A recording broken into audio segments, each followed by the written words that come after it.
Combustion.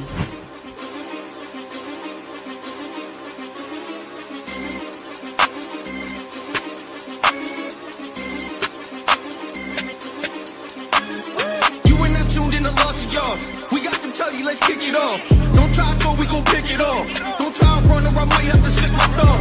If you betting, just know how to pick them, dog. Hit the field and just play your position, dog. Lost of yards like a sack when we hit them. Lost of yards, took them back, if you in it, the ball, it can go all the way. Rep make the call, they don't know how to play. You getting chucked if you stay in my way. We all took a loss, just part of the game. Came out to lose, it's just part of the name. I would just love to move and be part in the chase. We all want the chip, I ain't talking about late. Get a pick on with 6 if you throw it our way. Bring it back just in case you ain't see it. This song gonna tell you how coaches proceed. I'm just gonna get my 2 cents for no reason. Then play it off like the end of the season. You ain't not tuned in to Lost of Y'all. We got the tutty, let's kick it off. Don't try to throw, we gon' pick it off. Don't try to run or I might have to sit my dog. If you bet it, just know how to pick them, dog. Hit the field and just play your position, dog. Lost of yards like a sack when we hit them. Lost of yards, took them back and we win. You ain't not tuned in to Lost of Y'all. We got the tutty, let's kick it off. Don't try to throw, we gon' pick it off. Don't try to run or I might have to sit my dog. If you bet it, just know how to pick them, dog. Hit the field and just play your position, dog. Lost of yards like a sack when we hit them. Lost of yards, took them back and we winning.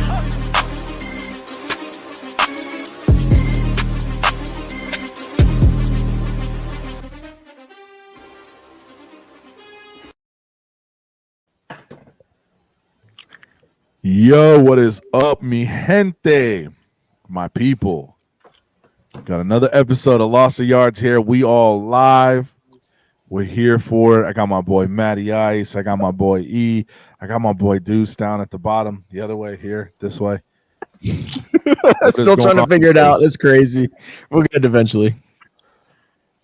But we had a hell of a week for football. So many good games, so many good things that happened, bad things, good things. And then we also had some trades that just happened that we'll all get into tonight. But real quick, I just want to go.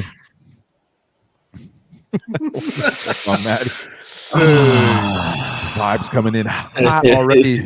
Vibes, don't worry. We'll get to it. I just want to give a quick shout out, man, to college football, man, is in full swing, boys. I don't know if you guys have been paying attention to some of the college stuff going on, but it has been very interesting. The power rankings right now. You got Texas at number 1, Oregon at number 2, Penn State at number 3, Ohio State at number 4, and Georgia at 5. It's been a very interesting college season. I can't wait for it to come down to the playoffs, man. I'm so excited. So excited for college playoff football because that's when you really get to see what matters. It's sort of like a March Madness. All the college basketball season kind of sucks, and then March Madness happens, and that's when you see when the big dogs come out.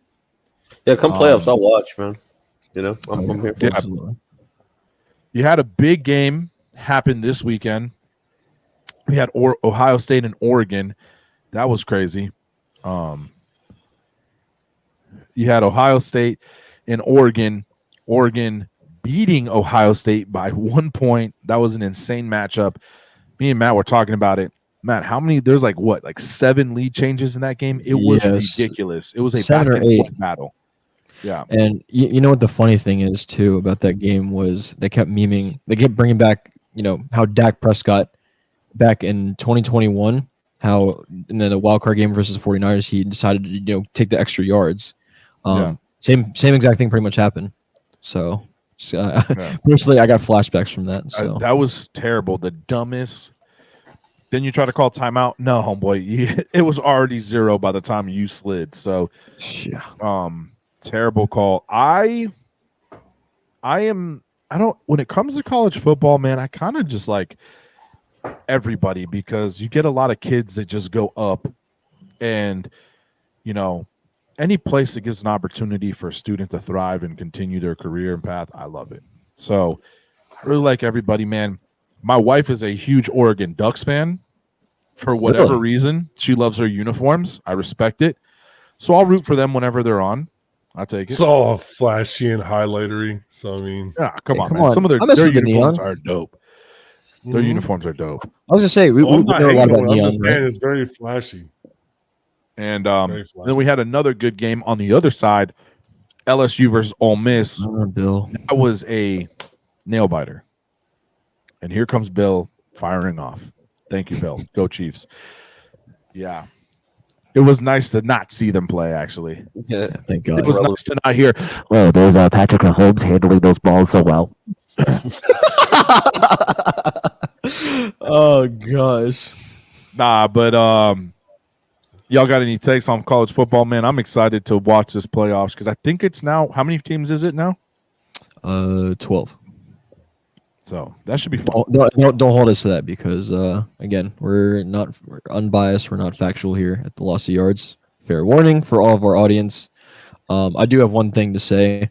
As a UCF fan, unfortunately, it's not looking too good. It's not looking good. We lost. UCF lost to Cincinnati 19-13. They look flat. A lot of people want Gus Malzahn to go, but it's not looking good for UCF football right now. All right, boys. Anybody else got anything before we get into the meat and potatoes of the show? Honestly, I missed college football this Saturday, so I can't even speak on it. This may be a hot take alert here. College football is pretty much NFL now with this NIL shit. Yeah. It's wherever they get paid the most is where they're going to go. I mean, this is what you turned it into. They're getting paid more than NIL deals. Some of these superstars more than their rookie contracts. So why in the fuck would they leave early? I'm still staying right at hell. Yeah. So this is what you've created. Thank you. I get it. These kids should deserve some money. Now it's like super ridiculous, this abundance of money. But hey, whatever. Y'all heard my take about high school NIL. If you haven't, go to our YouTube channel. You can check out our YouTube channel. Please like, subscribe, hit the notification bell. And you can see all our stuff. We're always posting on there as well. Clips and highlights. College football is a bunch of Panthers against each other. We almost took a second loss. Courtney is a Roll Tide fan. Oh, yeah. Oh, no. Blitz, Bama, Blitz. Let me tell you something. Emma looks so undisciplined. Emma looks so undisciplined, bro. It's crazy how a coach literally changes the whole culture of that team. To see how they played under him to this year is crazy. Bro, the 100%. kid was literally back talking, telling them they were telling him to get off the field. He's kicking the ball, throwing a temper tantrum. Yeah. Deuce, how you going to take that, huh? I am, but she ain't wrong. All right. Sounded pretty good to me. All right. On to Sunday night now. Let's get into it, boys. First game up on the chopping block. 49ers, Seahawks. What do you got, Matt? Yeah, that was a really questionable game. I mean, I thought it was going to be really good. It ended up being 36-24 49ers. They finally turned it around. What was I going to say? Brock Purdy went 18 for 28, 255, 3 tutties. Still don't. I personally don't think. Go ahead. Seattle. They had no run game. They had none at all. No run game that game. We watched it. That was a game. Me and Matt, we took the L on it. It's fine. But listen, you can't win a game with 32 rushing yards. Is your top rusher? No, you can't. Kenneth Walker. He should be better than that. He's healthy now. Go ahead. I was just going to say that I was actually impressed with their depth in the rushing for the 49ers because Mason got hurt. And that young boy behind him went the fuck off, almost got 100 yards. Yeah, he was fucking running hard. Yeah. But that's what happens. You have to lean on Geno Smith so hard to make him make plays. He went 30 for 52 for 312 yards, 1 touchdown, 2 interceptions. That's also when you play a tough defense. And I think the 49ers have the Chiefs coming up this week, so that's going to be definitely a game to watch. But anyways, Hey, let's you ask were Bill. saying- Who do you have, Bill, on that game? Bill, who do you have? Okay. I mean, Hey, Bill, honestly, I'm just- no. I Hey, want to know what your honest score is on that game. Put it down there because we ain't gonna cover the Chiefs tonight because they didn't play; they were on a bye. Where were we at with the Exactly. primetime picks this week? I went with a clean sweep. I think. Yeah, You you got- won 5-0. I think Coach and I went 4-1, and Deuce, I think you went. You Deuce go lost 3-2. You lost 2. Yeah, Because 3-2. you pick Commanders and they Yeah. and then you did get the 49ers one with us. There was Yeah. one You other picked one who? that you picked. Hey, Yeah. who'd you pick? Who'd you pick? That's why you're Oh. being so hard on the birds, though. Okay. Fuck out of here. Okay. I think I hear that shit. All right. On to the next game, which actually happened first, which we should have covered, but it's fine. It was the Bears in Jacksonville, in London, in Tottenham. Tottenham. Tottenham. That's what it was. Tottenham Field. Beautiful field, by the way. First of all, Yeah, that's a better really than- nice field. better than Brazil. Right. That's a really nice Right. field. I kind of want to cover that Panthers player that before we get into that, because we kind of talked about it last week where Tremble did that hit on the Bears player that ended up causing some injury to him where he legitimately passed out. Well, Like- he like was cold. fined $17,083 For getting for knocked out? for For knocking getting somebody out because it was a helmet to helmet hit. Oh, you're What? saying the defender got fined. I don't No, like I'm saying the Panthers player got fined. The tight end What? For what? For getting knocked because out. he came For in and getting hit him, knocked out. He got knocked. He's the one that got knocked out. but he hit him to cause him to get knocked out. Yo, you get Hey, fined for getting knocked yo. out. That is fucking That's so much embarrassing. salt. That's on some the NFL. That sounds like some NFL shit, though. Bro, All right, hold on. We got an interesting take here. Thoughts: Bobby Boucher versus Forrest Gump. Who's Oh, the greater wow. player? Bobby Boucher, Boucher, 100%. Hey, dog. What's going, Mike? Easy, What up, bro. Mike? So yeah, Tremble gets fined $17,000 after getting knocked out on his own. That's fucking crazy. It's crazy, I did not so- see that. That's news. crazy. Yeah, Hey, shout out Michael Lathrop in the chat. How you So doing, not man? only did you get knocked the fuck out on TV, you got fined for getting knocked Yeah. out.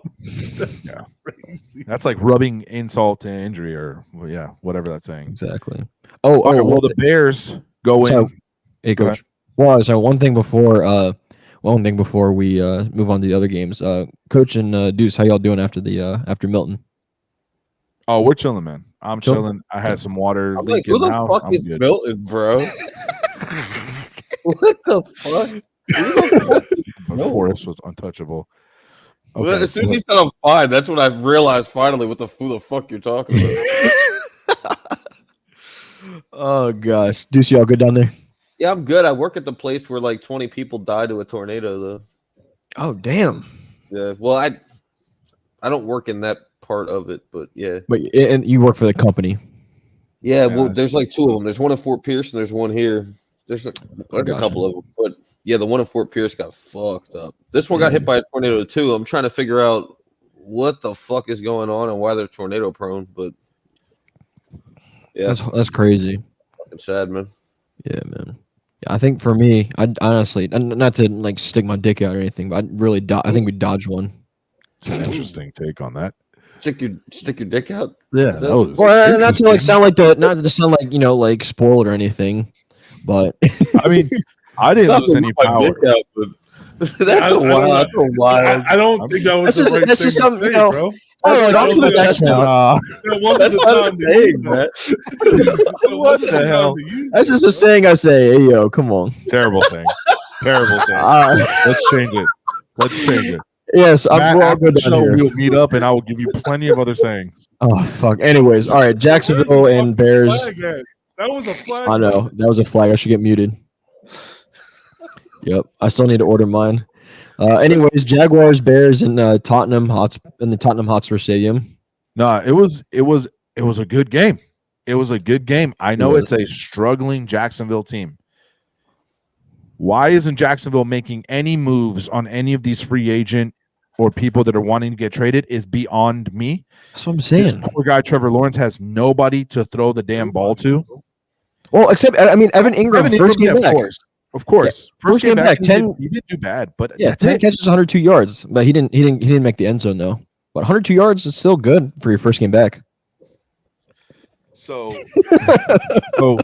you got Caleb Williams, and let me tell you something. I know, I get it, and I hear the noise. But here's my point on this whole Caleb Williams thing. If you he started off rough.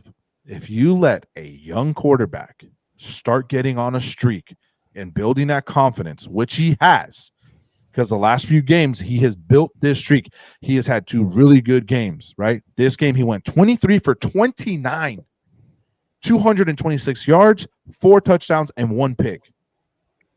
DeAndre Swift kicked off, did his part, almost did 100 yards himself. Cole Kmet finally showed up. Let me tell you something. You continue to let this kid gain his confidence. Watch out, NFC. North. Yeah. That's hard. I stand by my hot take that we have the toughest division. Oh, it shows. Y'all are 2 games. Every team is 2 games above 500 right now.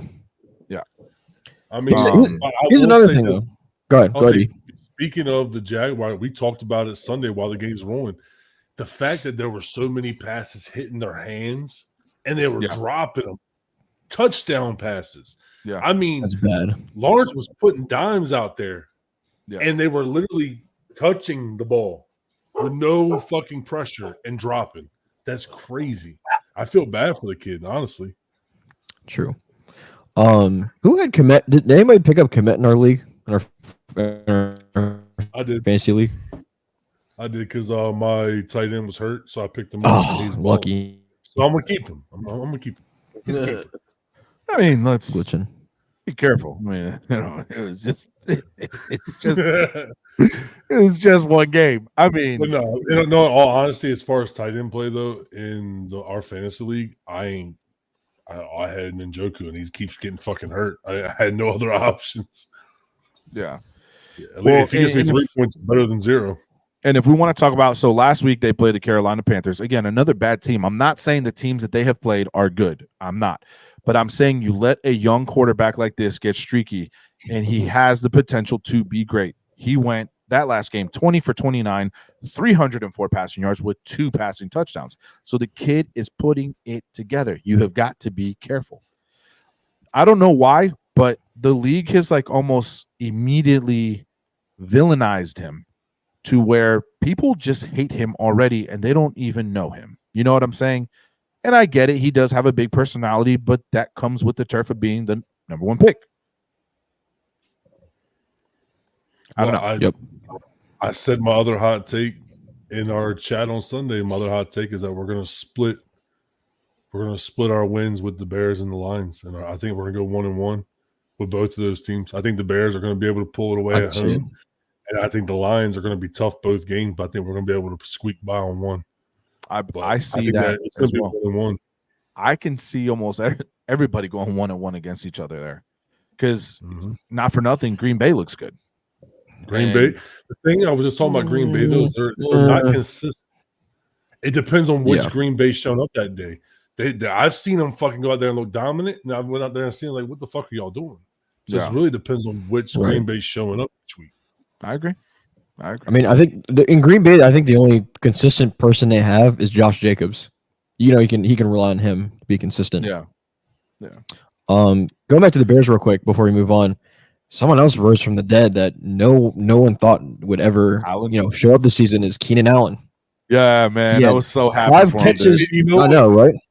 You know what's crazy? In my other league, all my receivers were on bye, so I had to throw him in. And he fucking balled out. Man. He balled out. But he is what he played the role of exactly who he needed to. the third down guy, right? He's that third down guy that you put on that slant route that you need to get it out quick, get those couple of yards to get you that first down. And that's exactly what he did. And he did such a phenomenal job of just dominating the middle of the field. It was impressive. I'm so happy to see him play like that because, I mean, he's up there and, you know, doesn't have that many games, that many seasons left in him. So shout out to Allen. I agree. Well, and the thing, Nice the take on thing that. as well, yeah, for sure. And the other thing is, like, the Bears, like, they went off on like building up their offense this offseason. So it's really nice to see him finally, you know, take part in this Kinda offense. clicking. Yeah, You clicking. know who else is finally getting back to their former self is DeAndre Swift. He's starting to play. Yes. Yeah, He's starting to play. Swift is trying to play. There's 2 games. I think what was he I'm not going to check, but I think last week he had almost 100 or 100 yards. So and this week he had 90 He started off something. real slow. Yeah, he started off real slow, but he's definitely getting back to who we thought he was going to be when they brought him there. They are who we thought they'd be. Anybody know where that's The from? Bears are who we thought they were. Yeah, that's what it was. Yeah. That's it. That's All right. it. On to the next one. We go. I do have. Oh, go ahead. I was gonna say when we do our new segment tonight, I have something to touch on for this game as well. So we'll move on. Absolutely. All right. So we move on to the Tampa Bay Buccaneers going in there and stomping the ever-living dog out of the Saints. God, that was embarrassing. I'm sorry, Saints fans. You guys had to bear witness to that murdering that happened. That was bad. 51 I have a take on this game. 27. Go for it, brother. You take it. I have a. Let's go through the stats first, and then before we move on to the next game, I have a very, very, very big like debate I want to bring up. So let's go through the stats real quick. Let's get it. All right, Buccaneers 51, New Orleans Saints 27. Again, pretty much a humiliation. Let's start with Baker. Let's start with the Tampa Bay side. Baker Mayfield, 24 for 36, 325 passing yards, 4 touchdowns. He had 3 picks though. Do you think the 3 picks matter, or do you think the 4 touchdowns, kind of make up for it? No, they do matter. They do matter. Okay. Because if you play against a team that can capitalize, to score, yeah, that game's then a different defense- because they never get momentum back. no. The momentum's stolen. 3 and they get interceptions is scored insane. on. Yeah, it's not good. Let's see. No Rachaad White in this game. Rachaad White was scratched. He was hurt. I don't know what he hurt. Again, we're not a stat show. We're not a logistics show. I know he was out. Looks like Sean Tucker. Yeah, what's it? So hold on, let me get that. That's right. Sean Tucker stepped in. He had 14 carries, 136 yards, and a touchdown. So it was definitely a good fantasy pickup there. On the receiving side, Chris Godwin, 11 catches for 125 yards and 2 touchdowns. He popped off out of nowhere. It hurt me because I have Mike Evans in a couple leagues, and it hurt. Let's see. Going to the New Orleans side, Spencer Rattler got his first NFL start. Didn't do too bad. He had 2 picks, but he went 22. Ended up going 22 for 40, 243 yards and a touchdown. That's pretty bad. Yeah, I was about to say not bad, dog. Yeah, I mean, it's not great. I still like, bro. He still did better than Caleb Williams' rookie start. I mean, he looks better than Bo Nix right now. I will say that. I guess that's what happens when you have to throw the ball, because Alvin Kamara did absolutely nothing. He didn't do shit. 13 carries for 40 yards. I mean, dude, come on. Where are you? Yeah. It's like that meme where the kid holding the stick, do something. You know what I'm saying? Like, what are you doing? 13. I mean, I get it. You probably didn't get a lot of carries. I don't know if that was the game plan, but I'm almost positive the game plan isn't to put Spencer Rattler in there and make him throw 40 times. No. You weren't getting yards, so they had to rely on him. Right. That's insane. Again, it goes back to the basics, dude. If you can't do anything, if you can't run the ball and all you can do is throw, you're going to lose the game. You need both. It's yin and yang, baby. You cannot play a game and only pass and continue and expect to continue to win. You might get 1 or 2, but you need both. as a defensive True. coordinator, it is so easy to plan against a team that only does one thing. Simple as that. Now, here's a question I have before we get to our debate, or my debate for it. at least. Do you think Rattler stays in once Derek Carr gets healthy, or do you think Carr goes back in? Carr goes back in. Nah, leave Rattler in there, man. No, Cars are a better chance of winning. They're Yeah, not gonna true. do that. I mean, at this rate, they're 2-4 right now. They're not looking too hot. So, but I mean, the season's still young, so you never know, they can turn it around. Now, leading into that, speaking of 2-4, they have lost 4 straight games since Yeah, I they was took gonna the beating on the Cowboys. Derek Carr looked hot the first 2 weeks. Yeah. Oh yeah. So here's my debate for the night. Who is more fake of a team, the New Orleans Saints or the Seattle Seahawks? Both had a hot start and both have absolutely flatlined the last several weeks. So who is more fake of a team? Let's just go around the circle. I'd say Saints. I'd say See, the I Saints. still Saints- think that, But I've I been still think telling you this- fucking Seahawks are fucked. but I mean, the Seahawks have a better receiving core.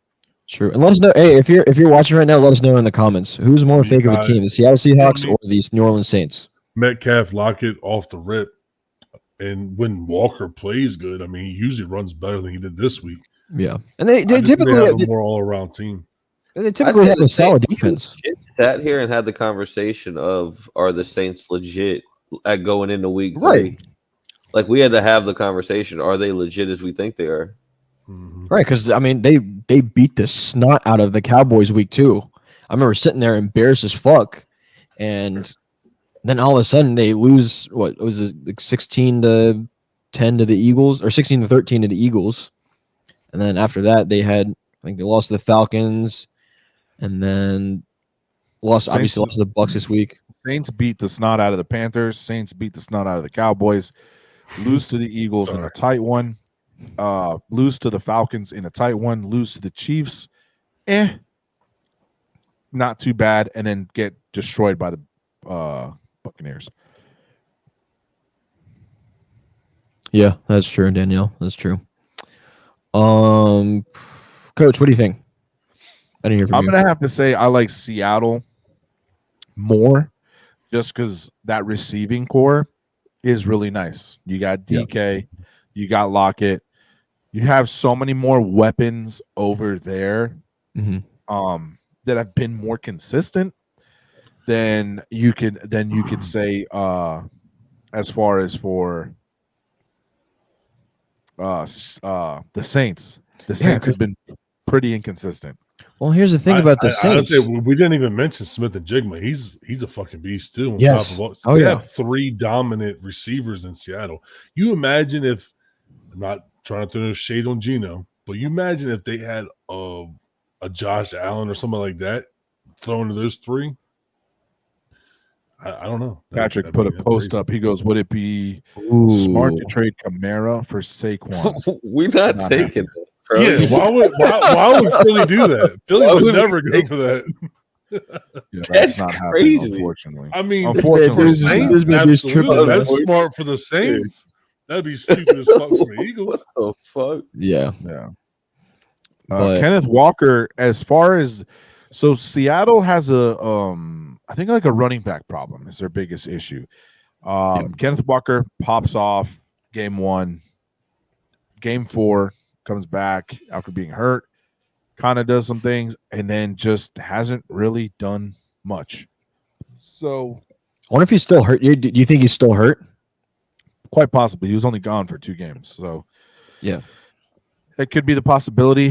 Then the team just needs to look into it more. You know what I'm saying? Like, hey, he's not playing to what he's used to. So, yeah, I would say I think Seattle is the team that I would say You would bounce trust back more. and do something. Yeah.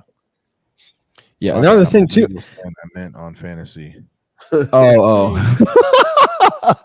Go Birds. Kamara for Saquon in fantasy? No. No. Uh, You're fine. You're fine.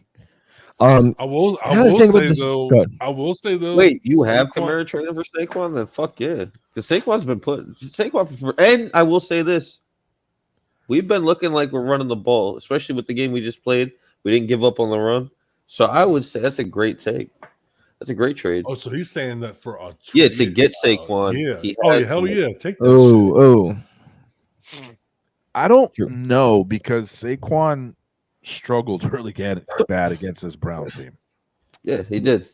let's bounce to He that. ran the miles like 18 But 5,000 I times. mean, Let's bounce to that game. 18 carries, 46 yards, Yeah. he's still the That's- fourth leading rusher in the league right now. 47 Yeah, or something like he that. is. He's still the But I fourth mean, because he leading had like one really good ass game against the Saints. He had 100 and almost 50 rushing yards. My man's an Eagles hater since when, bro? Oh, Man got every you favorite. can't- His favorite team is every other team in the league. Oh, brother, here we go. thought I was an Somebody's Eagles fan. salty. Somebody's salty. All right, here we go. On to the next Bird game. hater. You had a. How am I a bird hater? Both my teams are birds. They're not real birds. The Falcons and the Ravens. They're not real birds. What are you talking about? He said not real birds. Get out of here. Throw the flag. Yeah, that's a flag.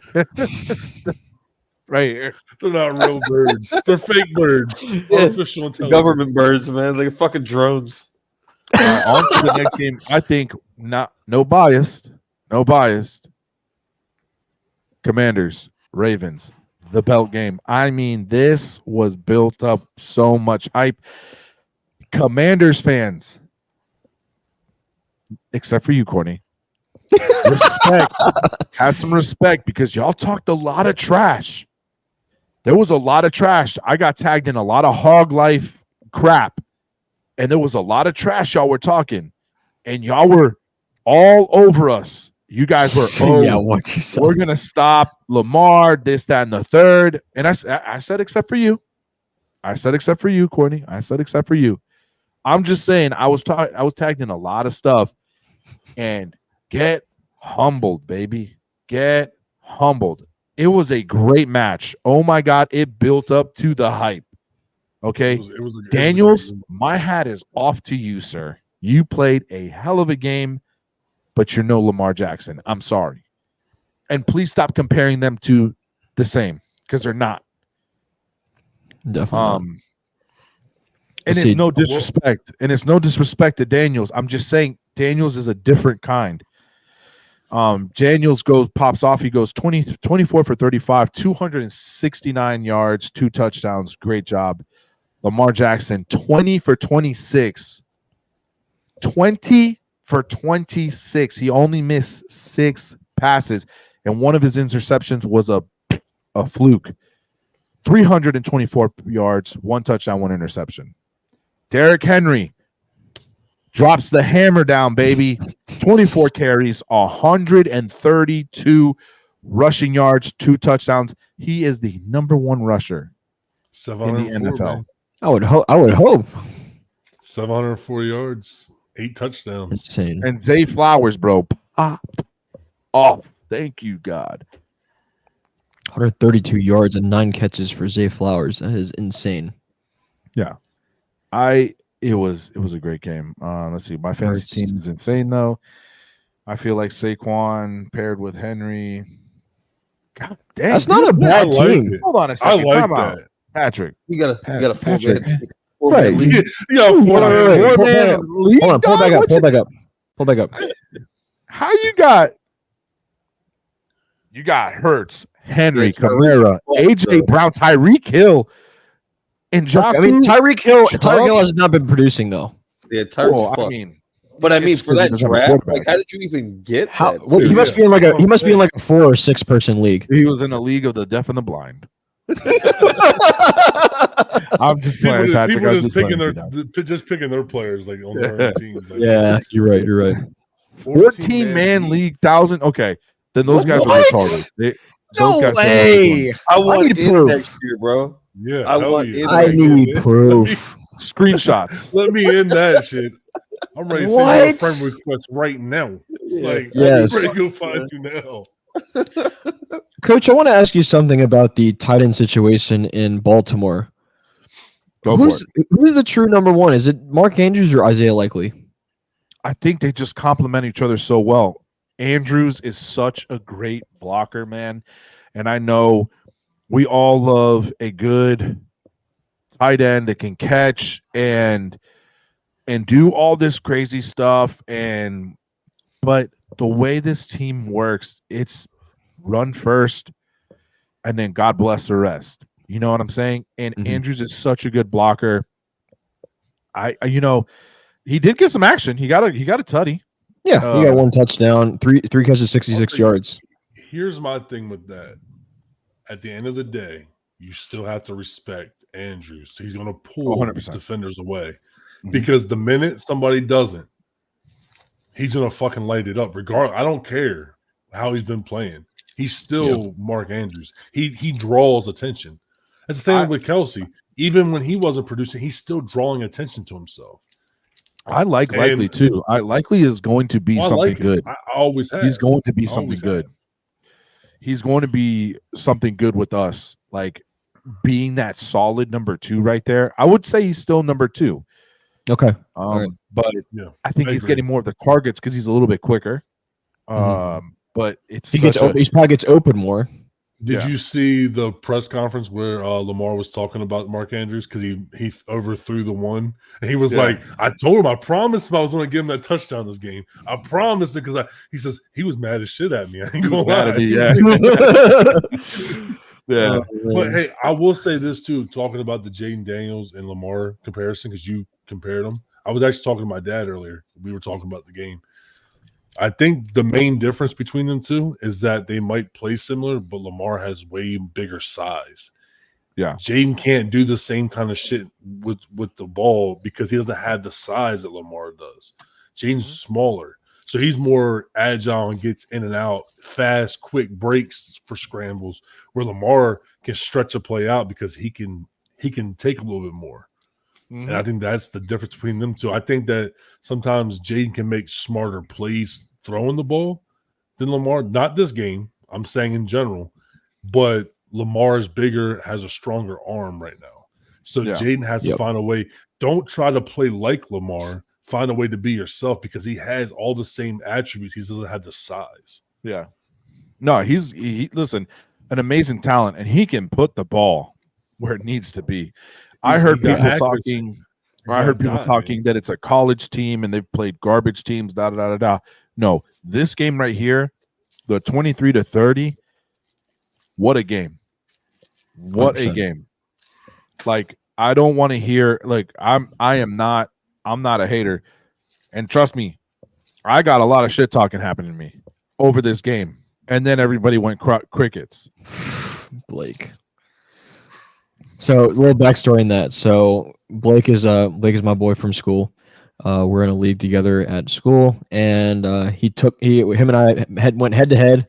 I had something like a 63% chance of win percentage going into the week. He beat me by about 2 points.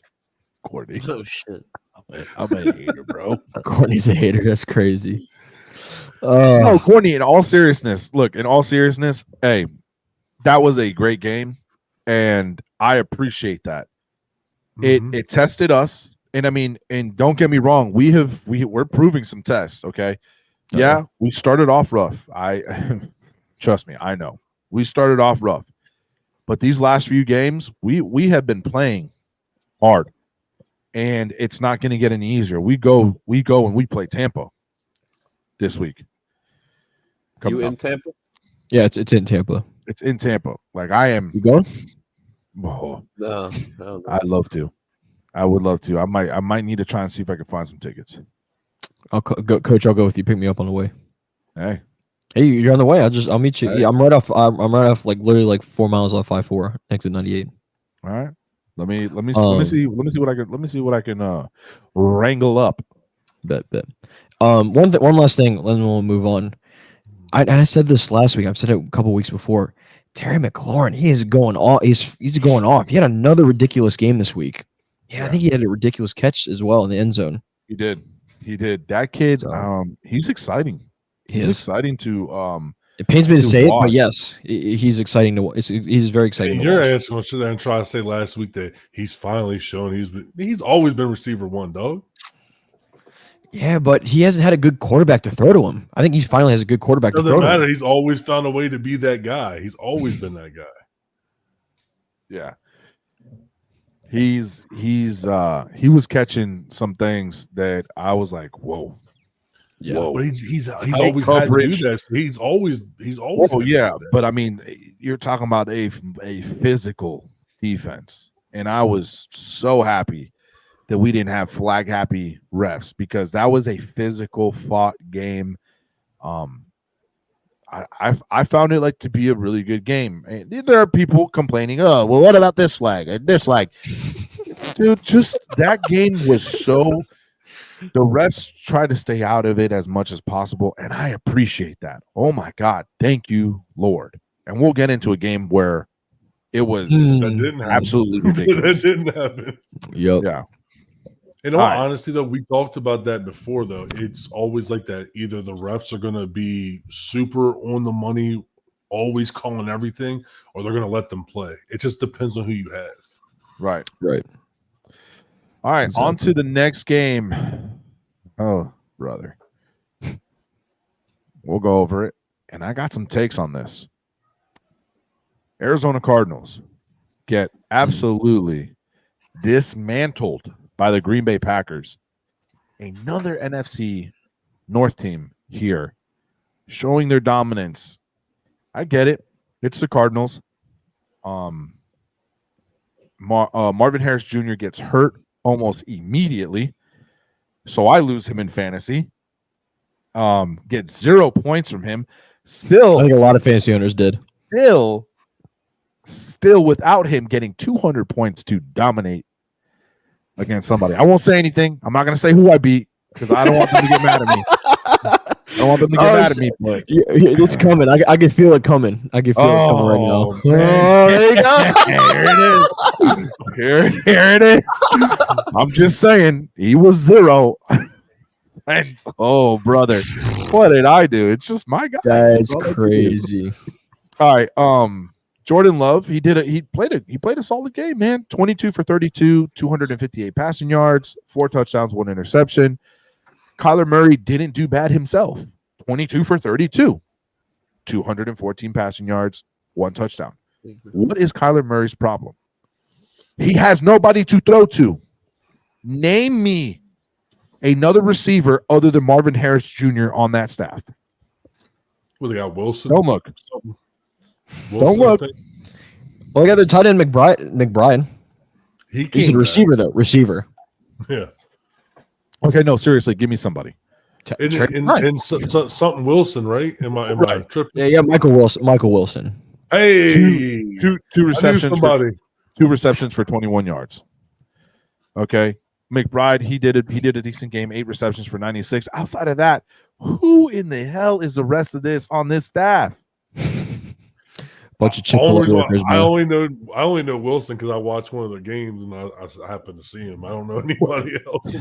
What I'm trying to say is this poor kid has nobody to throw the ball to, and you got Marvin Harris Jr. and you want him to be your number 1, and he's a rookie, and now he's hurt. And now he's made of wet toilet paper. Like starting to look like it. So you got Jordan Love doing his thing. They have nobody. They have Benson running the ball over there with Arizona. 26 Which sucks because James Conner is supposed to be the number 1. Clearly, they're underutilizing him. Yeah, James Conner is good. When you use him, he's good. Yeah, no, I agree. And I don't know why they didn't use him that much. I don't know why. Yeah, it doesn't make any sense. This is how they I don't understand the scheme of this, but this is how you have Benson 5 for 26. I don't know how to say this dude's name. Which one? Oh, DeMarcado. Amari DeMarcado. Okay, so you have 1 5 for 26, 4 for 25, and then you have James Conner 7 for 24. They all hit under 30 yards. What is this? What is this? This isn't college where you just put in a bunch of running backs and hope somebody hits. Yeah. It's pathetic. Is it what is the Packers rush defense ranked? I'm not sure. But look, I'm gonna go. I did a little dive here, right? So let's look at their offensive coordinator, right? Drew Petzing. Where's Drew Petzing from?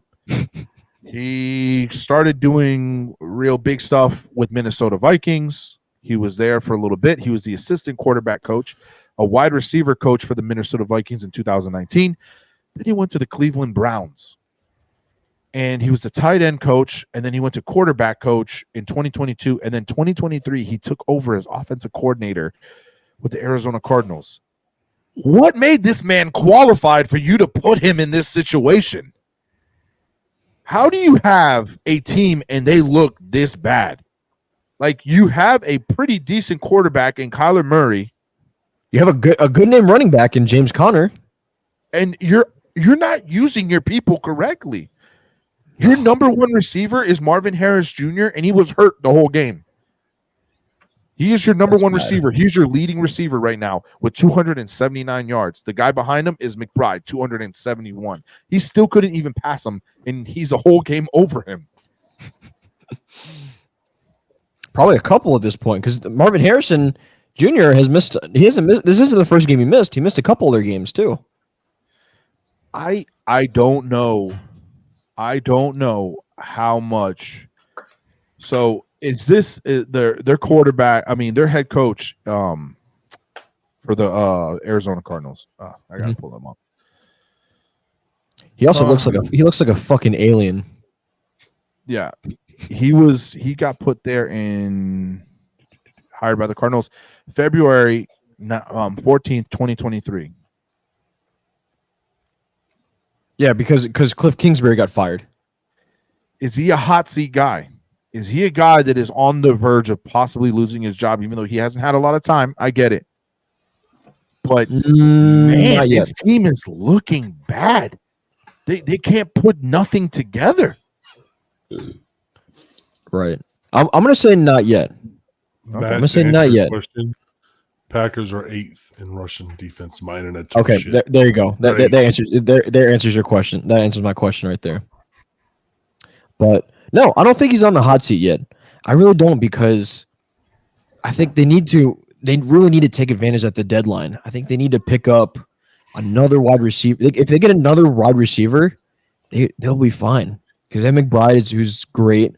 Marvin Harrison needs to stay healthy. But are they doing anything? We've had two, which we'll go over after we go over all this. We had two, well, now three, correct? Yeah. We'll update it. We had 3 breaking news of wide receivers going places. I believe DeAndre Hopkins is still out there looking for a home. Yeah, but he's not going to go back to Arizona, though. Oh, he would never. He's not going to go back to Arizona, where he did nothing. You had options, and are you trying? I'm trying to think of who else would be a candidate to be traded to the Cardinals. But this is NFL. Try. Right. Are you trying? Or do you think this team is good enough? Because clearly they're not. Because Green Bay came in there and smacked them. Green Bay. Right. Green Bay, bro. That's crazy. Up, bro? First of all, you call him the. I'm not going to repeat the name you called him a couple weeks ago. Now you call him Green Bay. They are good. This man Coach Wild. Oh yeah, you did go pretty what hard. I say? You said I'm not repeating what you said. Yeah. Oh my god, did, bro! If you put them two together, sheesh, we're getting canceled. Indeed. So I mean, Green Bay. But I'm not gonna lie to y'all. That's I said they would probably be last because they're just such a young team. They're doing good, man. They're fighting. They're doing their thing. Jordan Love's doing his thing. I'd like to see them actually play some decent competition too, just like with the Bears. I want to see them play something difficult. They played the Vikings, got beat. They beat the Titans, a struggling Colts team, and they lose to the Eagles. And the Eagles they haven't beat anybody that really has any kind of substance behind them, though. No, Colts. Think about the teams that they've won. Exactly. They barely beat the Colts 16-10. They beat the Titans soundly 30-14. They lose to the Vikings. They beat the Rams. Yeah, but the Rams had nobody. They have no defense. That's what I'm saying. They the Rams. Who? Yeah. But that's Then what you I'm beat saying, a like, Cardinals they team. haven't Whose beat house? anybody. Not the Rams' house. Their next game is. I think their next game is where you're going to really see how strong they are. They play the Texans. No, and the next 4 games are tough. So they have the Texans on Sunday, and then they play the Jaguars. The Jaguars are going to be walking the park. But after that, they host the Lions. That's another big test. Then the Bears, and Then then the the Bears 49ers. and the 49ers. That's Yeah. not easy. It's not No, going it's to get not. easier. No, it's not. Jacksonville, that's going to be your walk in the park. After that, good luck. For me, I'm making the prediction now. That division is going to be within 1 game. Vikings, Lions, Packers. That's a Bears. good take. That is a good take. I don't agree with it though. What, really? I think that the top 3. I don't think the Packers. I think that the Vikings, Lions, and Bears. I think that we're going to be neck and neck all the way through. I think it'll, and I think it'll be the Lions that nudge it up. I think they just, God, after watching, They're just dominant. it's exciting I ain't to gonna watch. lie. I'm excited for the game against them, but I'm also kind of like, Yeah, a little nervous. a little nervous. Hey, if you're still in here, by the way, we appreciate you spending your Tuesday night with us. Make sure you hit that like and follow button, hit that share button. We appreciate all the support in the community. No, and like, share, subscribe. But y'all, look, man, hey, we got plenty of content today. We've got a lot of stuff. yeah. We're trying to get through this as quick as possible. It's just a lot to talk about. We've got trades. We've got just a bunch of different things that we all kind of want to share and talk about. We got a new segment that we're going to kind of come up with today and bring it at y'all. Hot seat, who we think is on the hot seat.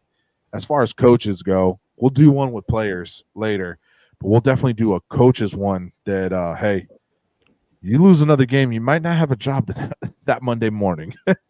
Indeed. So on to the next game, snooze fest, Colts, Titans. I want to take this one. Go for it. All right, Colts going to Tennessee. They didn't look that great.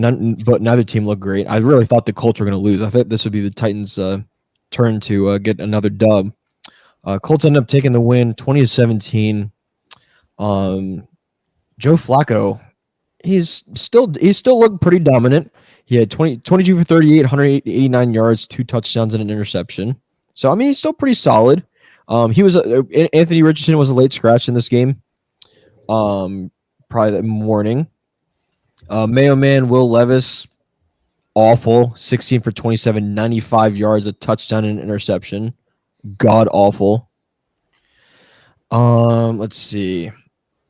No Jonathan Taylor either. So they still had 80 yards of rushing. The Colts did. With the Titans, they had 146 yards of rushing total, with Tony Pollard leading the way with 93 yards and a touchdown. Biggest thing though is Mayo Man. I don't know if you guys saw the replay. He made one play. He was I think he got to a first down, and he absolutely took this ball boy out on the sideline. I mean, he was like sitting there like holding his knee. I think I don't know if what the status of that is, but he didn't even get up. He didn't even apologize, check on him if he was good, but it looked bad. And that was a huge thing I just noticed out of that game. Was just I didn't notice that.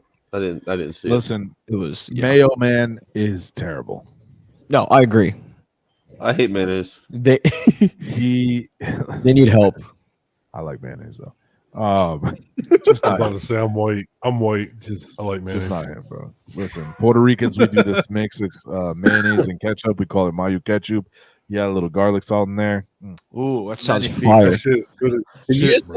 you just say mayo ketchup with an accent, bro? It's fucking You say we we great. call it We call it mayo ketchup. Check it out. Look at it.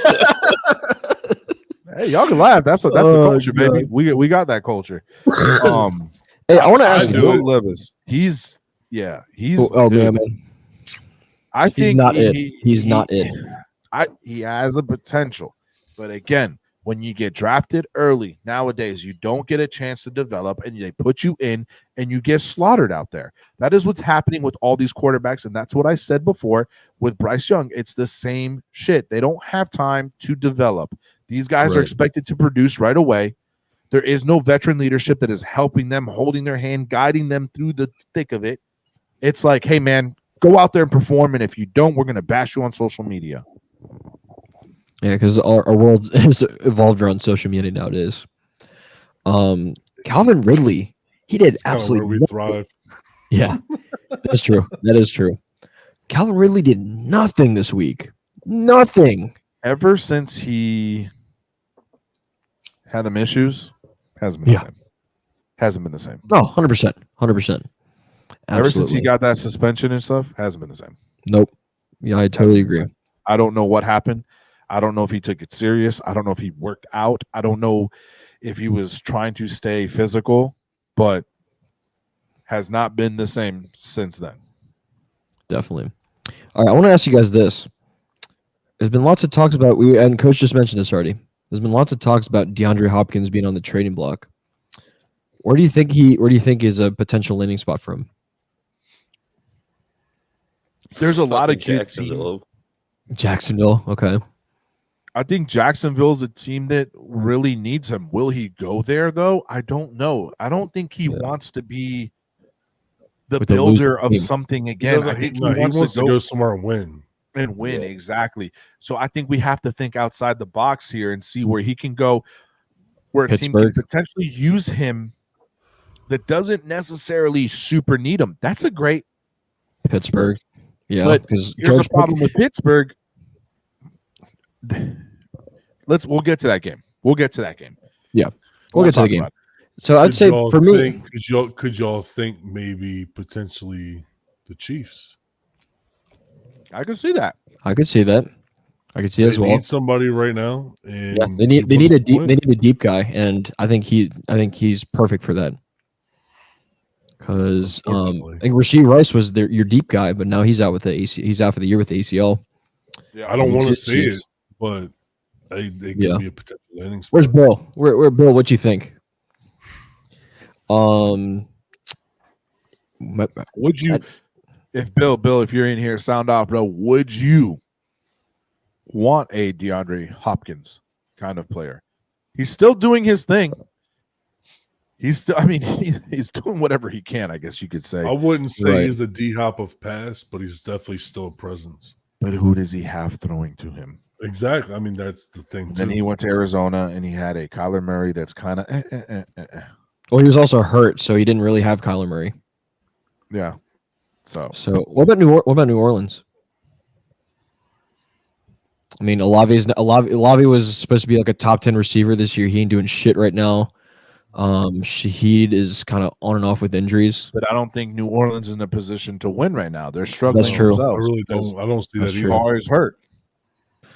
I'm hesitant about saying the Cowboys because we have Brandon Cooks on IR. Jalen Tolbert's starting to step up a little bit. I think it would be nice for CD to have support.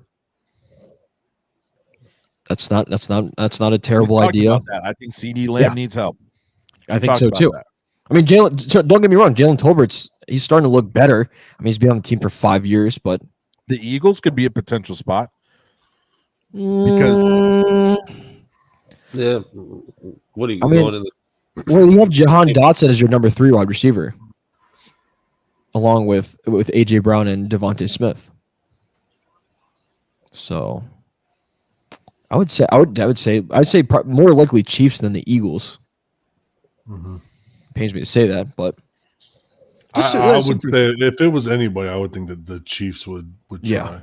Yeah, for sure. I feel like the Chiefs would try for anybody they can get their hands on right now. I mean, if you want to win at this point, that's he's not totally washed yet. He's getting there. He's up in age, but he's not totally done yet. No, that's what I'm saying. He's still a presence. You gotta respect his name regardless. Correct. So regardless if he produces or not, they're gonna double him when they can. If you talk about the Bill Belichick era, he would have picked him up easily. Oh yeah. Oh, 100%. That man didn't care. If you could catch, he was grabbing you. Exactly. If you're How physical, many people did he pick up towards the end of their career? A lot. I mean, he picked up Zeke last year. He picked up. I mean, it's not saying much.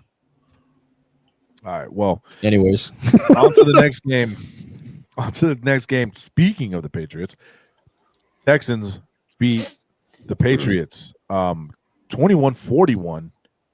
CJ Stroud, another solid game from him. I'm not loving the yards. Me A lot neither. of completions. Yeah. A lot of completions. Not too many yards. So that means it's a lot of nickel and diming up the field. You're gonna have to do more than that. You're But going to Go ahead.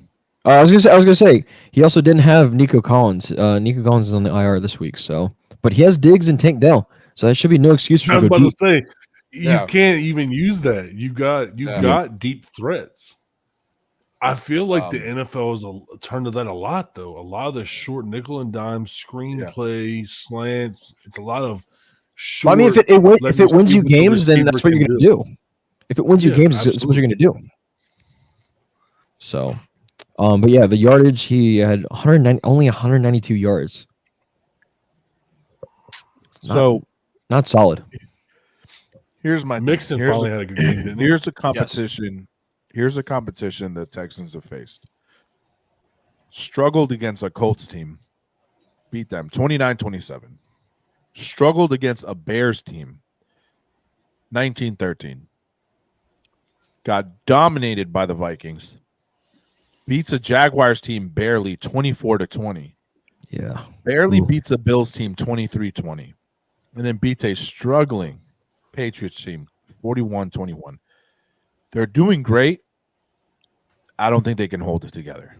I don't think they can make it into the playoffs. They are just scraping by with some teams that are The Bears, they were struggling at that point. They had nothing going for them. A struggling Caleb Williams, everybody was calling him a bust, all this crazy stuff. Pump the brakes. Pump the brakes. Then when you played good teams, you lost.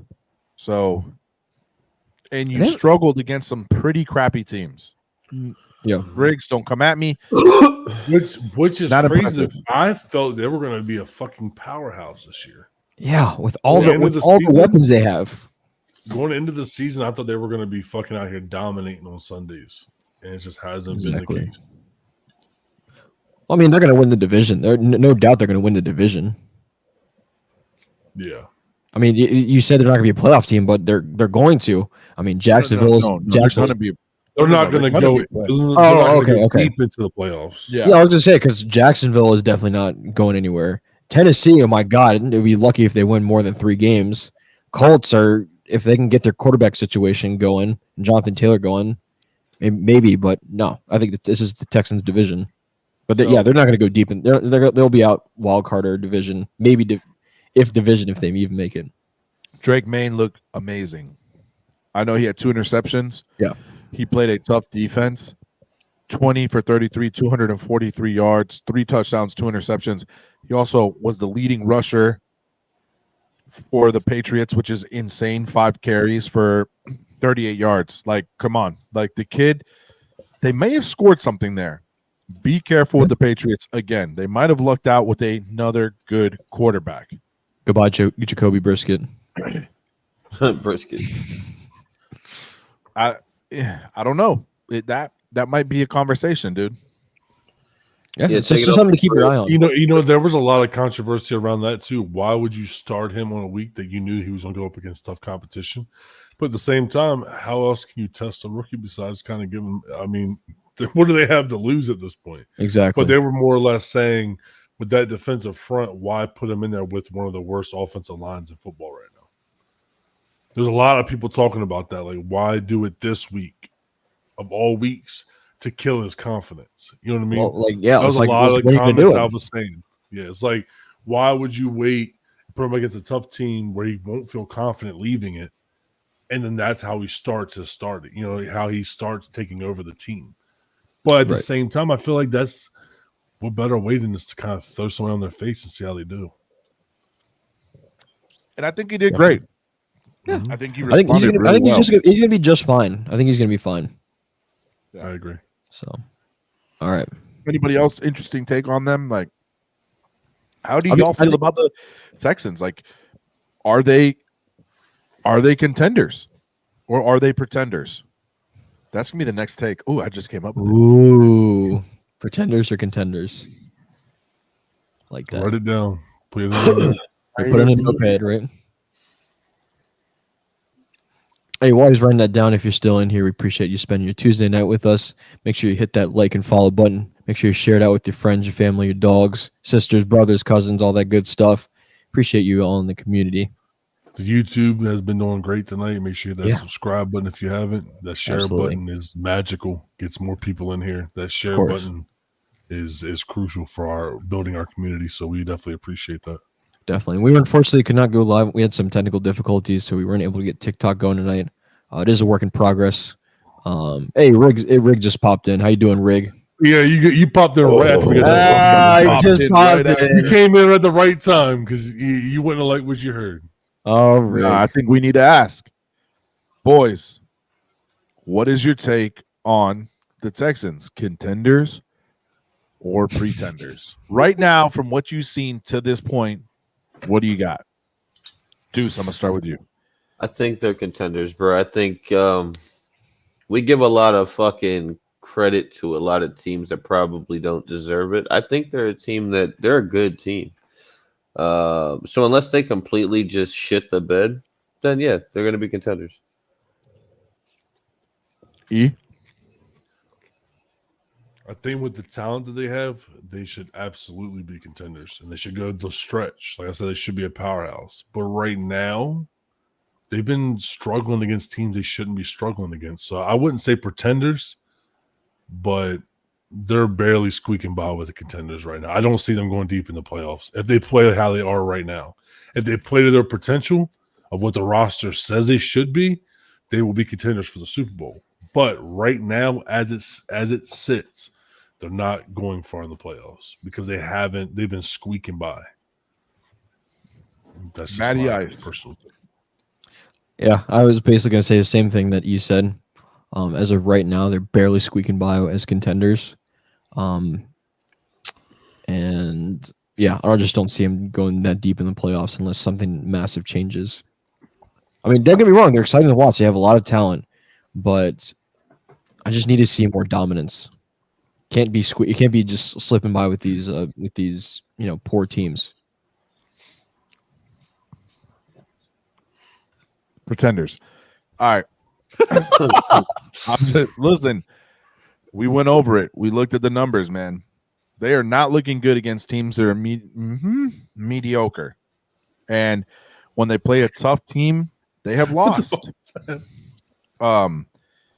You can't win without a running game. Yeah, we did talk about that today. Yes, Joe Mixon, yes. I said Nice Mixon comeback. finally showed up. He finally came in and said, hey, this is why they got me. Well, he was also hurt the first several weeks, so. No, yeah, and I had him on fantasy. Trust me, I struggled with that. But let me tell you something, not for nothing, man. If Joe Mixon is who he says he is and does what he does, they're definitely contenders. But if this was just a one-game spurt, they're pretenders, man. As of right now, from what I've seen, they beat a struggling Patriots team. I'm not impressed. I was impressed with Mixon's numbers, don't get me wrong. But right now, I will hit pretenders. We will revisit this coming closer to the end of the season where we'll give our contenders and pretenders. But from what I've seen to this point, I'm not a huge fan. All this nickel and diming throwing and trying to make your receivers do all the work. You're not taking deep shots. And I get it, your run game was weak. But right now, I will hit pretenders just for right now.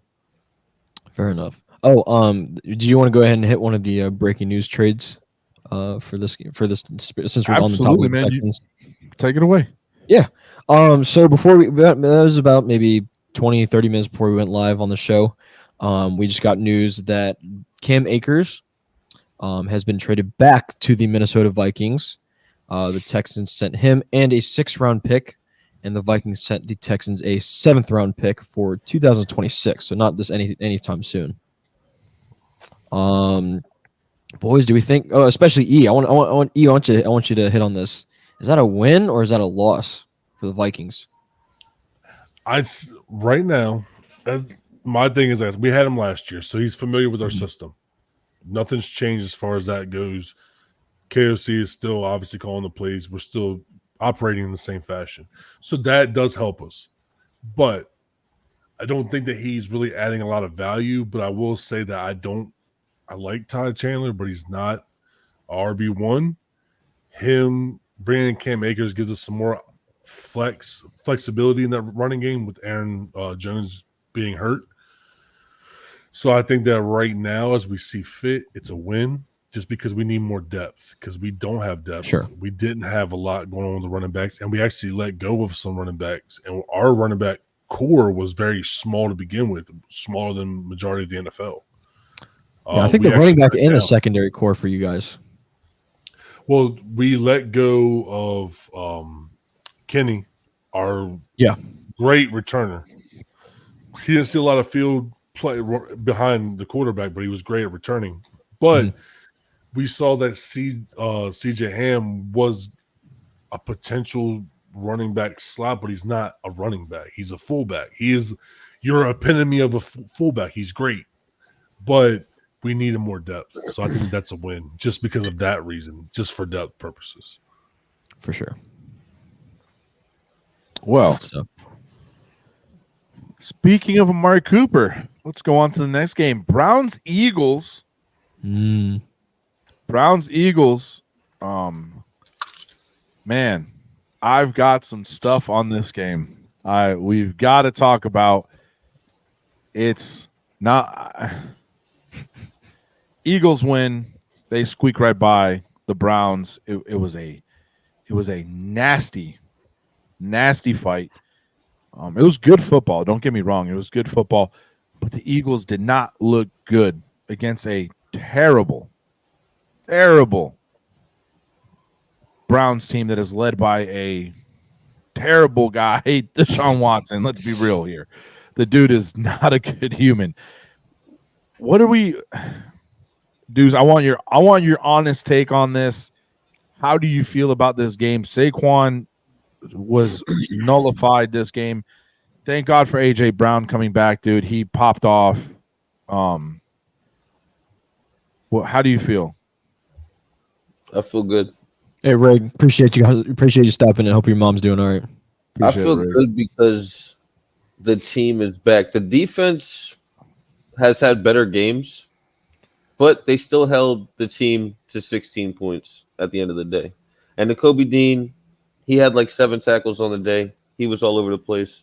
The defense played good football. What I was excited about seeing was our team come back together. We got A.J. Brown back. We got Devontae Smith back. We didn't have any receivers. So it felt good to just see them be able to move the ball and be able to get into the end zone. It was cool to see Jalen Hurts not throw an interception. That was fucking amazing. So there's a lot of takeaways that I'm happy with. So for me to say as an Eagles fan, I'm happy that these motherfuckers did not run and shy away from running the ball after being stuffed like that so many fucking times. They continue to play into the run. So for that, I'm happy with the way that they played the fucking game. Yeah, we won. And it wasn't just a win's a win. We played good ball. Yeah, it was unfortunate that we had to. It was against the Browns, right? It didn't show for much. It didn't really stand for much. And I think Jalen Hurts was like 12 for 20 something, 25 or 26. So it's like it wasn't for 25. It was it wasn't fucking amazing, statistically. So I don't know. But Deshaun Watson actually had a better. Just by a little bit. Deshaun went 16 for 23. Yeah.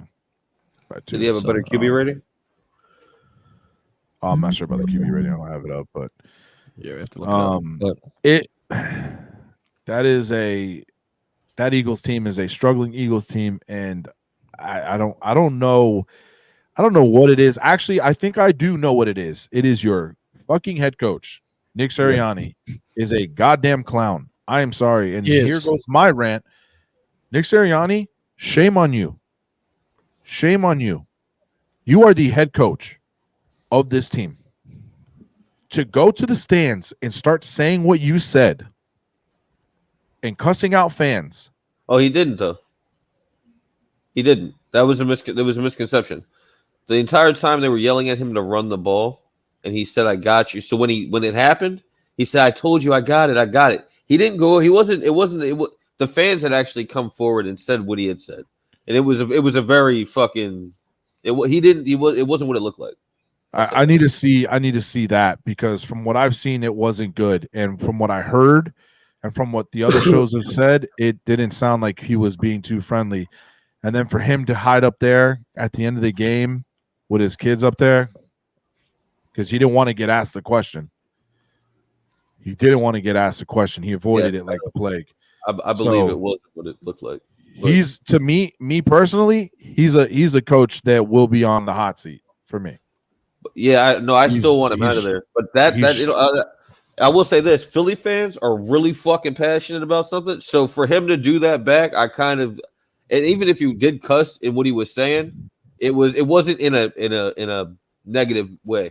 I'll say that. I haven't seen anything on it, so I'm not gonna say that that you're wrong. But from what I've seen, it didn't look too hot, and I don't know, the team. It didn't look mesh. It looked like everything was just it didn't mesh well. It wasn't like a You're smooth. playing It was a very smooth bad sailing. team. I'm tired of playing And the you're game playing- we have to play. I'm tired of playing to the other opponent's level. That's what we do a lot, and it's getting really fucking annoying.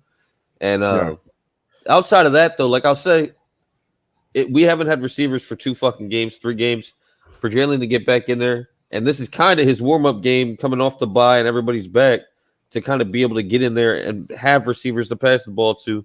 I think from here on out, we're going to see where we're at. I think we're here for the division. But that's just me. Who are you laughing? What are you? Here? Hey, come on. I can't wait. Let's get to his game. Hold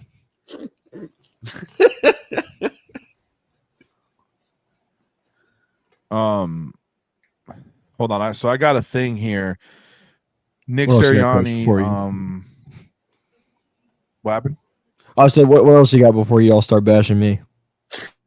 Before the slugfest starts. Did you find it?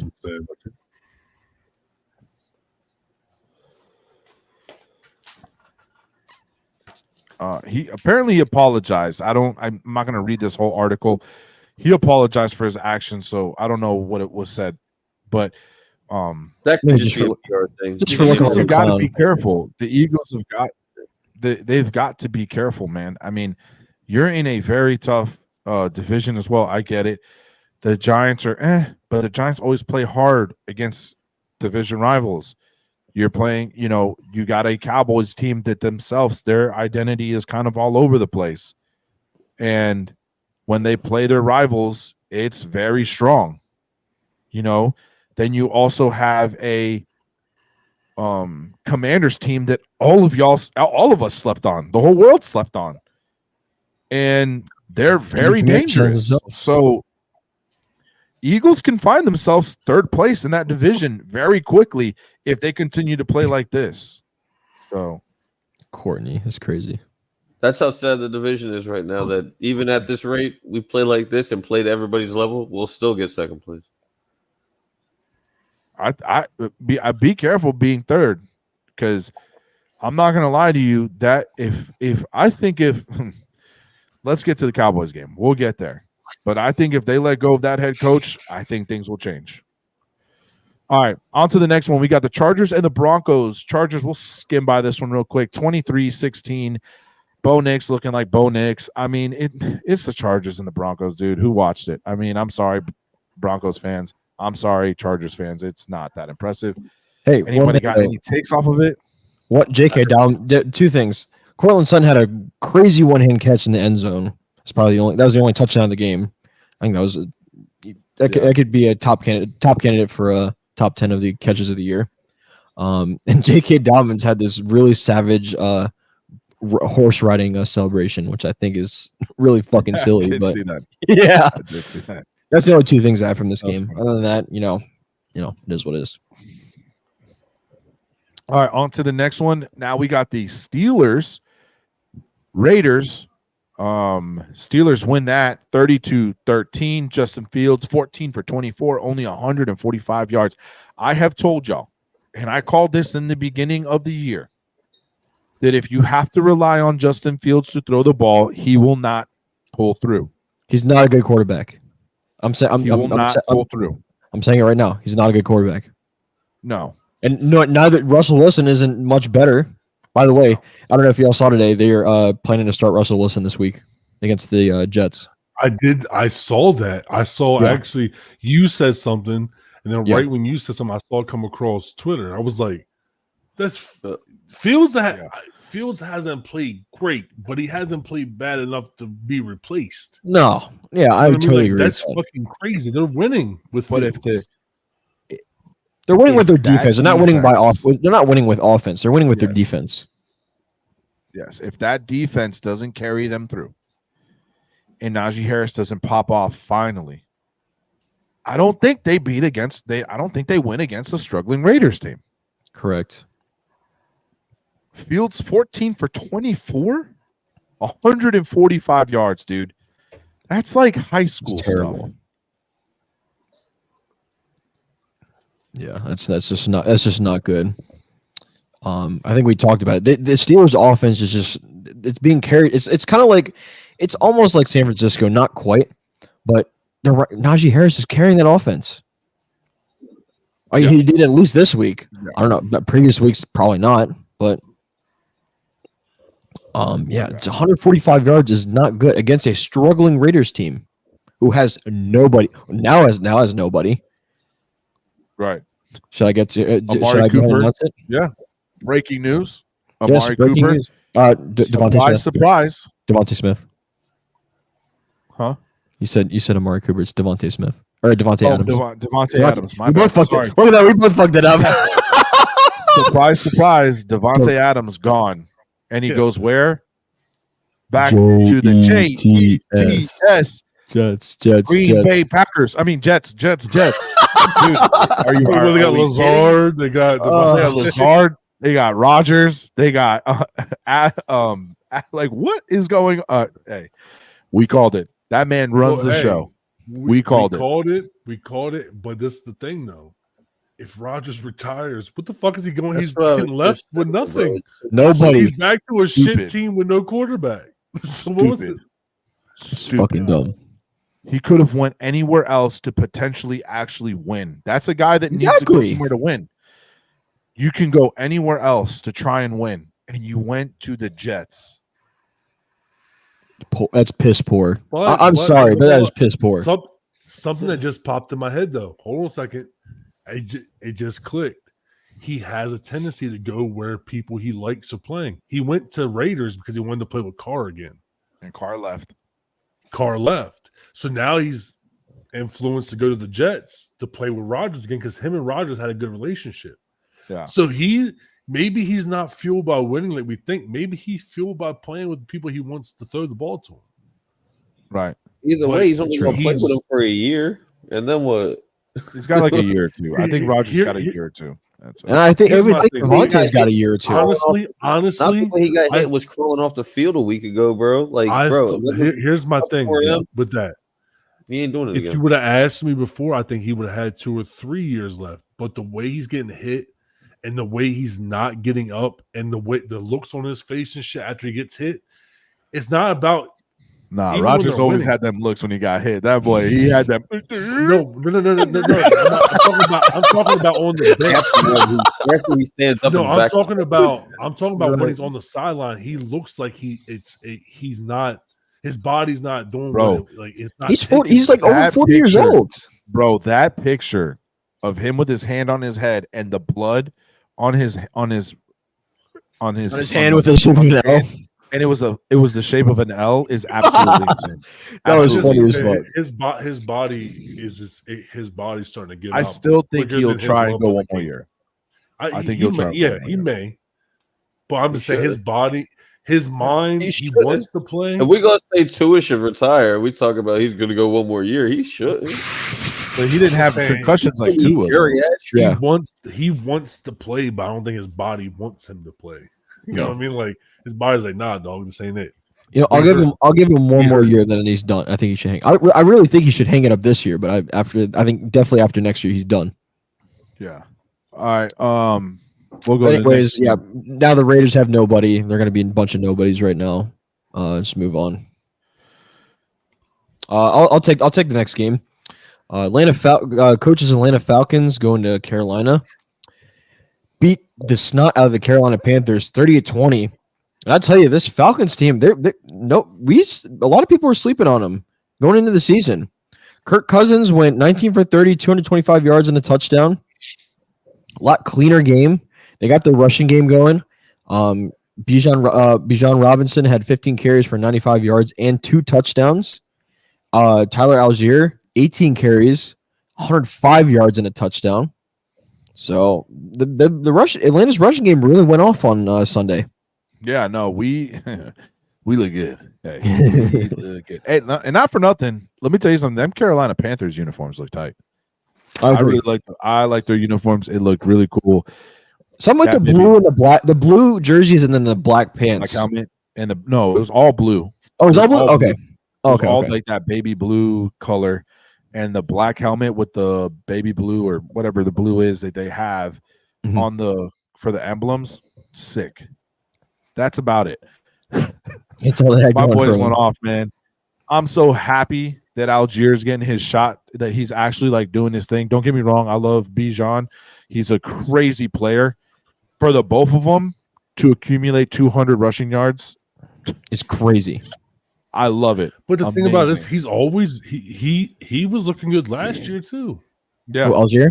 It's not like he isn't a good. He could go somewhere and be the starter. I feel like. Do you think Algier is I think he's outplaying. I think he's outplaying Bijan Robinson. Yeah, he's not playing the way he's not living up to his expectations either. Could you see Algier as a potential trade target? I could see somebody wanting him, but I would hope that the Falcons try and keep him because they can really build something. Because I still think that the Falcons, their big key piece that's missing is a true like number one receiver. No offense to Drake London, but I think their true number one missed piece is a number one receiver. Drake London DeAndre Hopkins, 6 receptions for 70. It's not a bad pickup. 6 receptions, 74 yards. Kyle Pitts finally did something. 3 receptions, 70 yards. Darryl Mooney, 3 for 38. That's the only problem with Darryl Mooney. Darryl Mooney will get you those short, chummy yards. That was his problem. He went off against Tampa Bay though. He popped off. He did. Yeah, he did. But he's streaky. He's a streaky guy. Yeah, agreed. So great win. I appreciate it. My Falcons did an amazing job. Hey, don't sleep on Chuba Hubbard though on the Panthers side. He had 18 carries for 92 yards. I think he's a solid back. No, he had a great rush. He had a great running game. Oh yeah, he had a great game. What were these? What were the talks? Realistically, didn't do too bad. Yeah, and what were the talks about putting Bryce Young back in? What? Yeah. Y'all know coach's take on that. The thing is they're at least competing with Dalton. They weren't even competing. Yeah, they weren't even competing with Bryce. Yeah. I hope it's just I hope it's just hearsay and it's all just rumor. banter. Social media banter. We want him back. Why? What did he do? Look, the pitchfork said, "Let's get him back. Let's get the redhead out of here." Why? What did he? The redhead's doing something. The ginger's doing something. He's doing more than what Bryce Young rifle. Did. Like he's still strong. He's still going at it. So, again, who do they have to throw through? I mean, Deontay Johnson's he's not too bad. He's not too terrible. But is he a true number one anywhere else? Well, yeah, he probably is. I would say. Okay, all right. Throw a flag. Yeah, with a good quarterback, yeah, I think so. But behind him, supplemental characters, they don't have it, man. Everything is so. And then their defense. Let's not get started with that. That shit's terrible. Terrible. All right. You just had to laugh. You know what time it is. All right. Real quick, because I gotta head out, and it's really fucking. You're lucky. I gotta head out, man. You're fucking lucky. Why? Stay. No. I want you to stay for this segment. I can't stay. I What can't do you mean stay. you can't stay? I gotta go. But in all actuality, fuck the Cowboys. They're trash, dog. They're trash. They're trash. Y'all have a great night. That's all you got to say? That's it. That's all What you else got to is there say? There's nothing left to say. You could just fucking watch the highlights. There's nothing left to say. That's all you got to say? Let's go, Brandon. What the fuck? All right. I'm out of here. Anyway, That's all he said, and then he. All right, go ahead. I'm gonna shut up now. I'm gonna shut up. I'll let y'all do your shit talking. In the comments, you can go ahead and do it too. I'm not gonna shit talk. I'm not gonna shit talking, man. That was mainly aimed at him, but look, he left. I will say this: you guys have looked rough this year, and the Lions have looked stout. Yeah. A fucking powerhouse in the NFL, and like I said, I shouldn't say it because rivalries, blah blah blah. I have wanted them to do good for a while because I like a good underdog, and it's good to see them be somebody I could say is a fucking powerhouse. Yes. Yo. Yeah. True. Fucking Montgomery is a fucking beast. St. Brown is a fucking beast. They have weapons. I'm really sad to see my boy get his leg broke. That was bad. That was he got fucked. Courtney's taking shots. Man, whatever. No, they're contenders. They're winning the Super Bowl this year. All right, look, listen, man. If it comes down to it, right? If we not put it back up. Look, man. If we want to put it down, right? If we want to go to the nitty gritty, and I do, and I'm not. And the easy route is for me to bash you, and to be like, you guys sucked, and and Dak Prescott, this and the third. That's the easy route. I wanted to break this thing down a little bit. Mm-hmm. When it comes to an organization, man, you have to look at it from the top down, right? You have to look at it from the top down. Listen now. I ain't even talking shit. What are you talking about? Hey, is she aiming at me? That one time when they were the primetime game and I picked them, you said I would never fucking pick the Commanders. Because I never fucking will. I don't care. I never fucking will. You went in, so she's like, I'm taking this chance. Whatever. All right.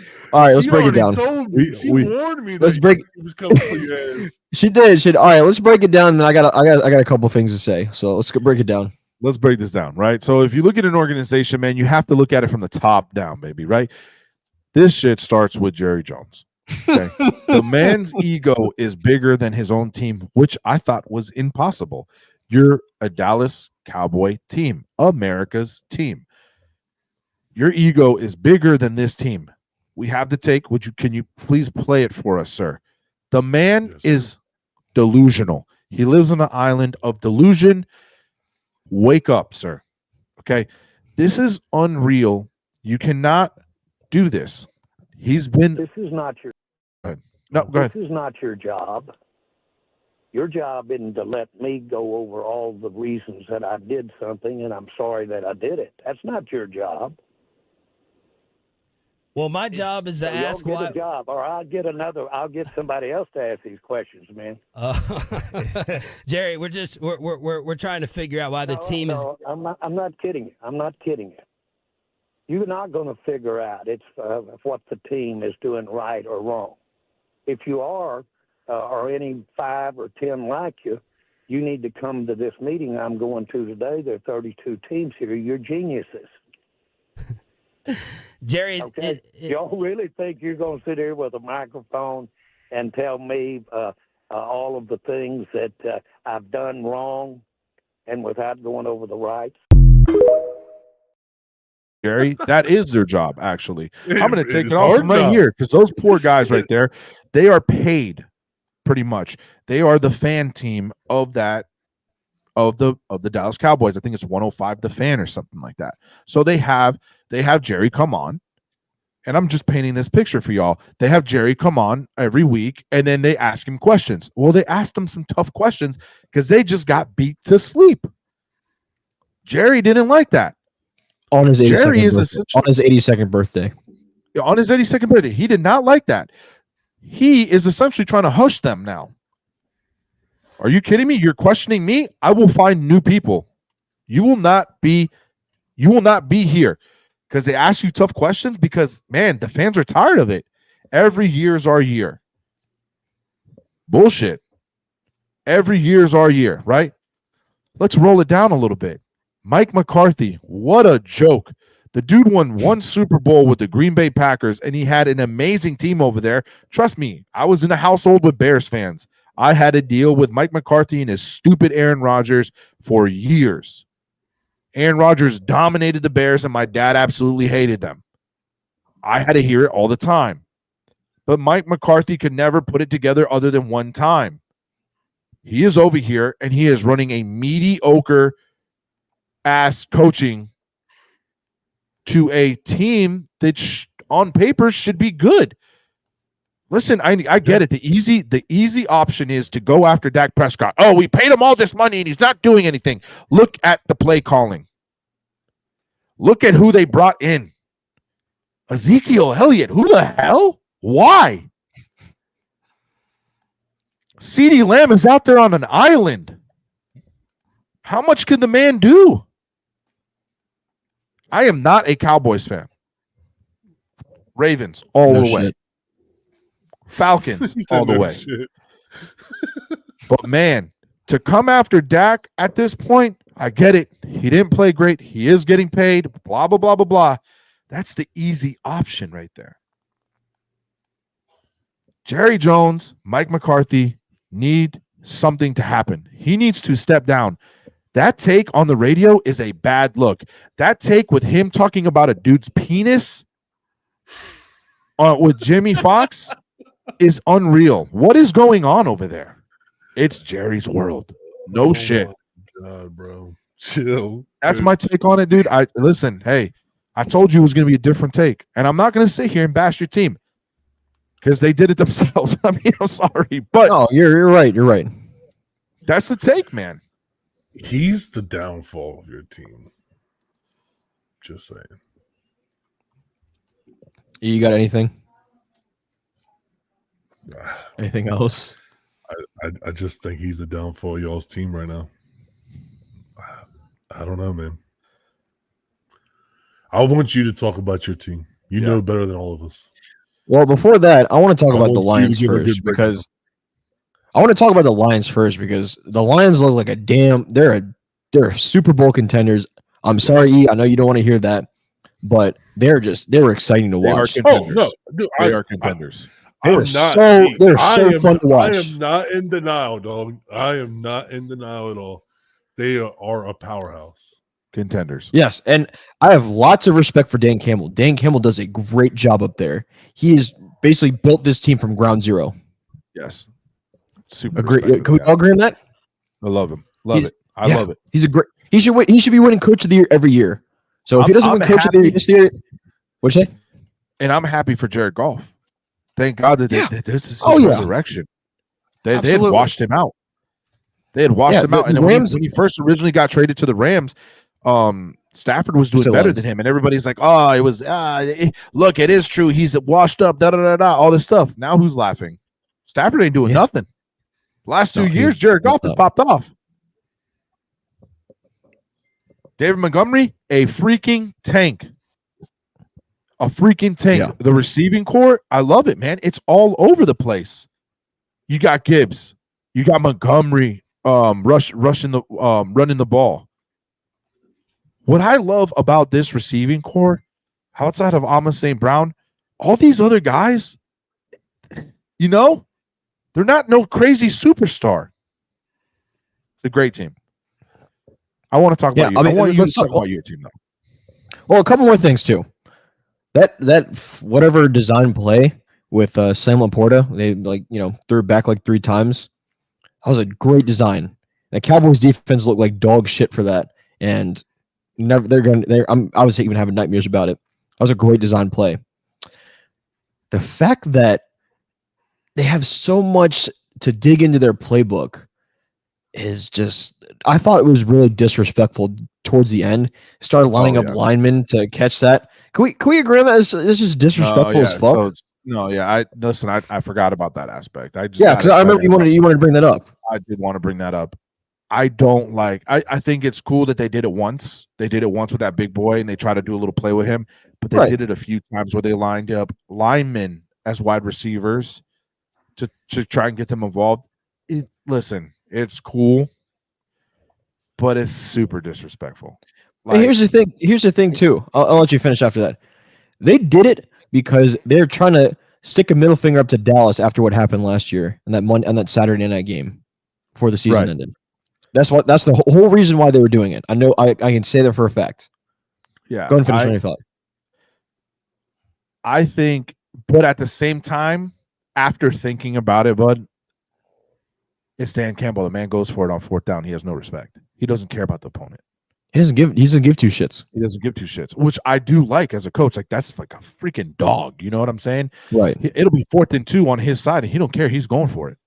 Oh yeah, absolutely. So I kind of, at the same time, I kind of respect it. So I not respect it, but I can see he never changed his character. That's who he is, and I think we might have forgot that.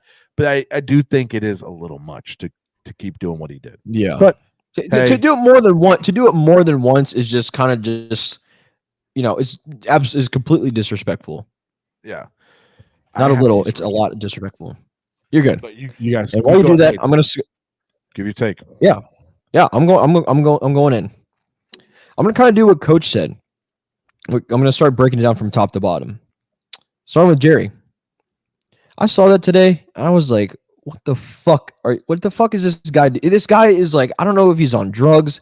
I don't know if he's like got like dementia or something, but it is just, as a loyal fan, that is embarrassing. That is absolutely embarrassing. And I feel so bad for those radio guys, because I don't know if he was just mad because this team got like sallywhacked on his 82nd birthday or whatever it was. Definitely dementia. Whatever it was, it's totally uncalled for, and just it's really hard to watch. It was really hard to watch today. I didn't believe it when I first saw it. Definitely. Mike McCarthy is definitely on the hot seat. He is definitely one of my choices for my own. Yes, and I'm saying it. My own coach is on the hot seat. His decision making as a coach is dog shit. And the fact, I'm going to go back to Jerry real quick. The fact that he let Dan Quinn go last year to Washington, and seeing how good Washington is right now, Dan Quinn should have stayed in Dallas as the head coach, and Mike McCarthy should have gone. That's another take I have. Moving down, Dak didn't look comfortable at all. Yes, he had 178 yards. That's nothing, though. They didn't score a single touchdown. They were the most embarrassing team this week. This whole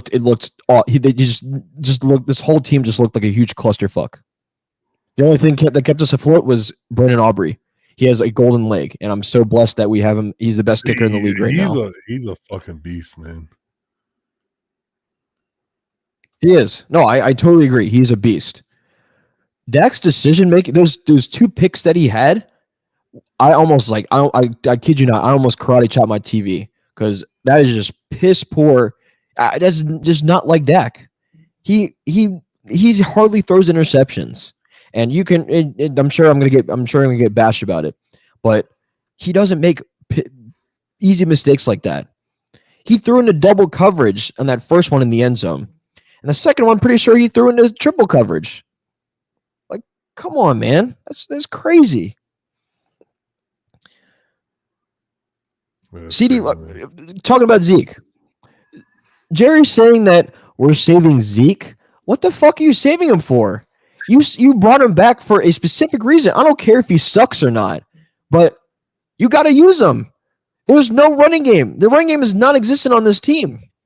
There is absolutely just nothing. Was you? I said my bad. I was muted. No, I agree. Like, what? Saving him for what? This isn't the NBA. where you have 178 games to play. You know what I'm saying? Like, what are Exactly. we doing? You have 16 games, dude. You have 16 games to do something. You're saving him for what? You're about to not be in contention of anything. It's crazy. I mean, Rico Dowell, 5 carries, 25 yards. Pathetic. Zeke, 8 carries, 17 yards. Pathetic. Last thing I'm going to say, and then I'm done. I'm done venting. I don't care that I don't care what people say that the Cowboys defense was totally injured. It doesn't matter. We have no depth in our team. Jerry did a horrible job letting players go. There's no depth in this team. There's no Micah Parsons. There's no Deron Bland. There's no DeMarcus Lawrence. Excuse me. No Eric Kendricks.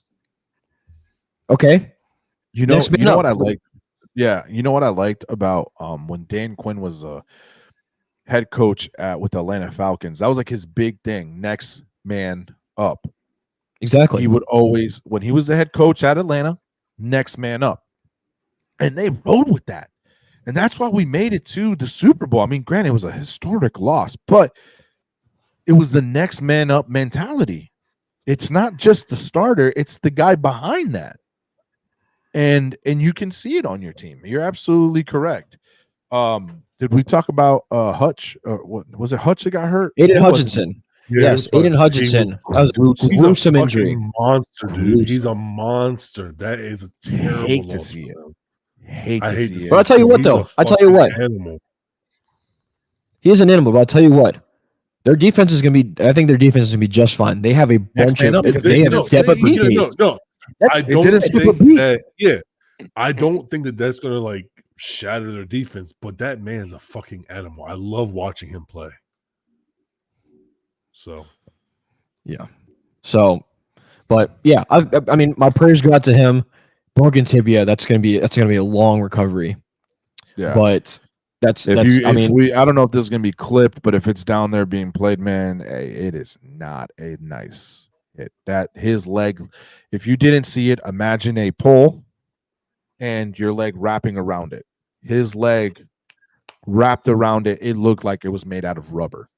Well, and the crazy thing is, did you see the video of it? You could actually hear it snapping. Oh, God! There's a video that you can actually hear his leg snapping. Don't we're not going to play it here. Go watch it on your own. But there is a video that I saw on TikTok today. You could actually hear his leg snapping in half. That's so crazy. Again, my prayers go out to him for a speedy recovery. And I tell you what, I mean, he could be the mayor of. He could be the next mayor of Detroit after he retires. That's how much people love him in the state of Michigan. No, he's an amazing player, dog. He's an amazing player. I'm done. I'm done talking. I agree. All right. I'm done. All right. I'm done talking about my team. Thank God we have a bye this week. It doesn't get easier after this. Recover, man. It does not get easier. But it's a good time to recover, and it's a good time to really figure out who you are as a team. All right, on to the next one. We got exactly, and go ahead. Yep. Oh yeah, you had walked away. My McCarthy is definitely a hot seat contender. Yeah, I completely undoubtedly a hot seat contender. So we'll get to that segment here in a second. But let's finish the last two games. All right, last two games. We'll just go quick. Bengals, Giants. Terrible. Bengals beat them. I struggled making through it. I made it to the second quarter and I turned it off. I'm sorry. It was. I'm not going to even go over stats. Good job, Bengals, for beating a terrible Giants team. A great. Let me real quick. Go ahead. No, go. Oh, I was going to say I somehow made it through the whole game. Burrow just did not look comfortable. Giants still had injuries. Jamar Chase did not have a good game. He got exposed a lot. I think he even dropped a couple. So it's just a struggling win for the Bengals. I know they're not doing well right now, but I mean, I guess you're winning. The win side has to start somewhere, right?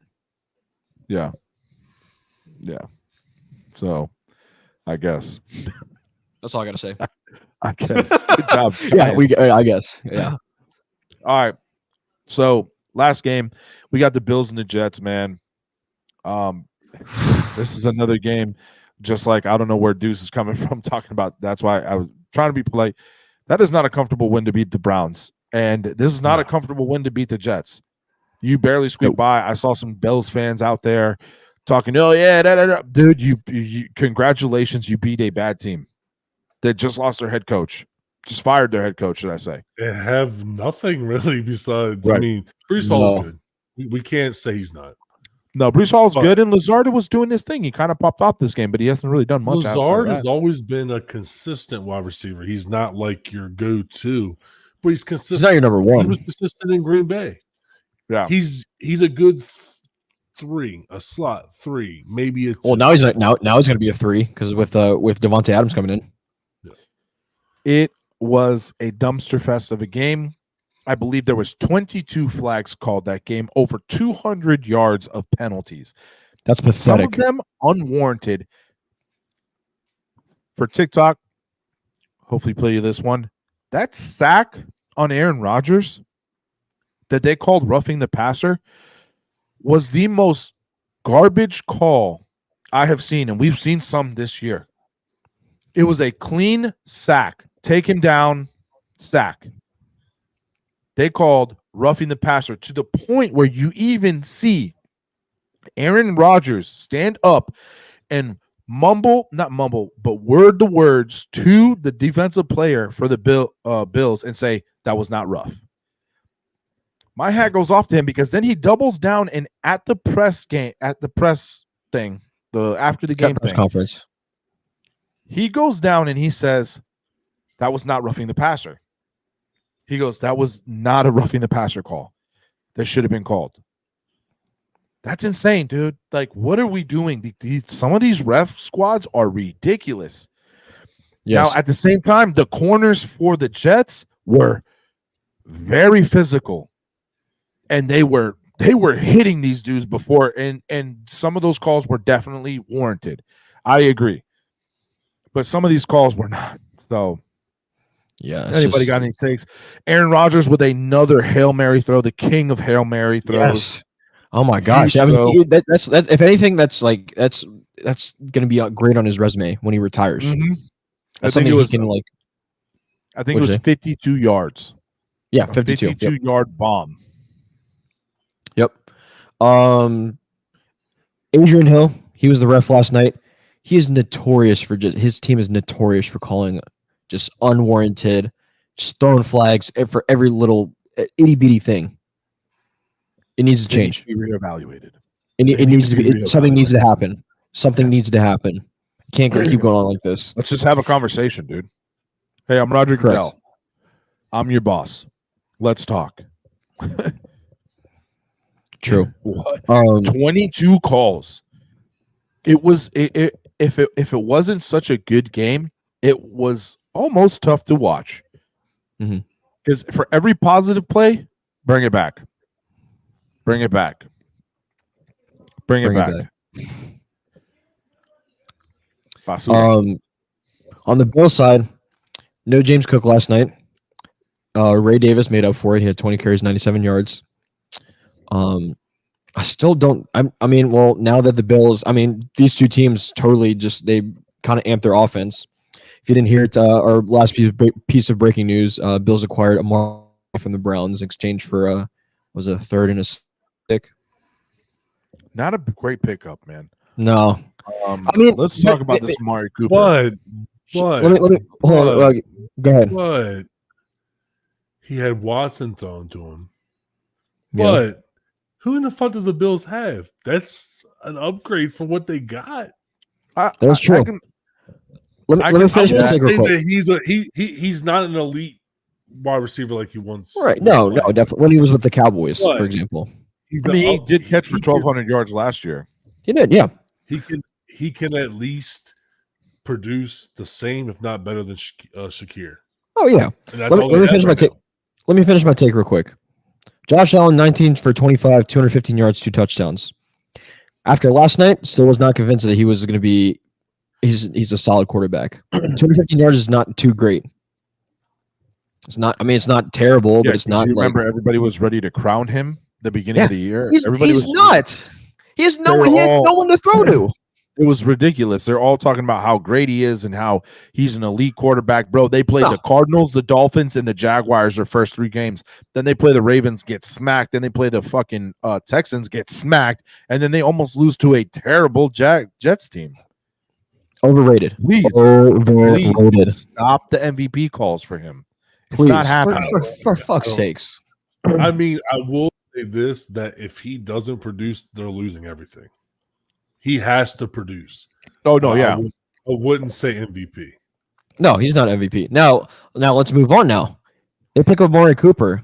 Amari Cooper is still solid. You don't think it's a good pickup, but I think it brings some excitement to this Bills offense. It's not that it's not a good pickup, but it's just the value. The value, exactly. Maybe 1 pick. Yeah, and I get it. Your 7th pick really isn't a pick. 7th round pick, yeah, no. I get that. But I don't know. We'll see. I mean, I hope he does good. I do like Amari Cooper. Don't get me wrong. I do too. And really, honestly, I was hoping he would come back to. They would trade him back to Dallas. Yeah, because I think Dallas needs another. I mean, don't get me wrong. Jalen Tolbert is doing just fine, but I think they need another strong wide receiver number 2 with Brandon Cooks out for who knows how long. Right. But I think he'll fit. I think he'll fit just fine in that Bills offense. Honestly, can we do contender or pretender for the Bills? Pretender. Yeah, I would say pretender. The way that the depth of their receiving core, pretenders. Pretenders. E. Pretenders. I don't. They don't excite me. Yeah, they just don't excite me. Yes, James Cook's a solid running back for them, but none of the receivers excite me at all. So that's all I got to say about the Bills. I mean, they squeak, like you said, barely squeak by a struggling Jets team. Right. There's not for nothing, man. If I count this, there's at least 10 teams that are up there. There's at least 10 teams. You got Kansas City 5-0, Minnesota 5-0, Houston Texans 5-1, Detroit Lions 4-1, Atlanta Falcons 4-2, Commanders 4-2, Ravens 4-2, Bills 4-2, Pittsburgh 4-2, Tampa Bay 4-2, Green Bay 4-2, Chicago 4-2. That's crazy. That's a lot of potential contenders. Now we can break them all down eventually and really get into the nitty-gritty. Let's give it another week. I want to give it another week. Oh, yeah, absolutely. I think we should, but I think it's something that we should worth visiting. Maybe let's call it out before we see it. You know, it'd be a nice little take. So now that we're done with the games, guys, I think we should go into our hot seat segment here. We definitely got cool little flyer we made. Hot seat segment. What coach, and this is going to be the coach's segment to this. What coach do you guys think is on the hot seat? And if you have multiple, we have multiple. If you guys like, I can take this away. I've done my research. I'm ready for it. If you guys want to go first or me, it doesn't matter. You guys let me know. Go ahead. Why don't you go segment, first? Dog.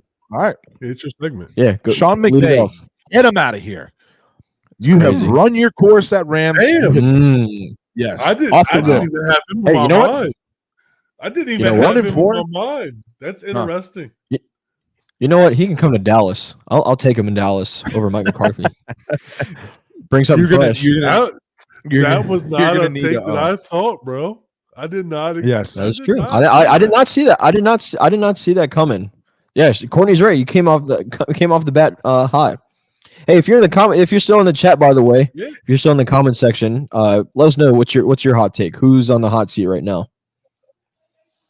Yeah, Sean McVay, get him out of here. 1-4. You haven't done much. I'm sorry. I think you're a good coach. You're a young guy, and you can probably do it somewhere else. I don't think the Rams are giving you everything you need, but at the same time, you're also the leader of the team. Goodbye. Outside of making it to the Super Bowl, coming up next, Doug Peterson. Goodbye. Bye. Yep. Get him out of Jacksonville. He has not done nothing. He is ruining your boy Trevor Lawrence. There's nothing to help him. There's no help anywhere. Get him out of here. Hot seat, dude. You lose again. We'll see you. We'll see you in looking for a job. If he loses again, he should not be allowed back in the U.S. Back-to-back games in London. And obviously Mark McCarthy. If you go on a losing season this year, I'm not going to say if you lose again, but if you go on a losing season this year, see you next time. You're gone. Hell, if they don't make the playoffs, he's gone. Yeah. And my last one, Nick Sirianni, Eagles. Yep. Goodbye. You are not liked in your own city, my boy. They do not like you there.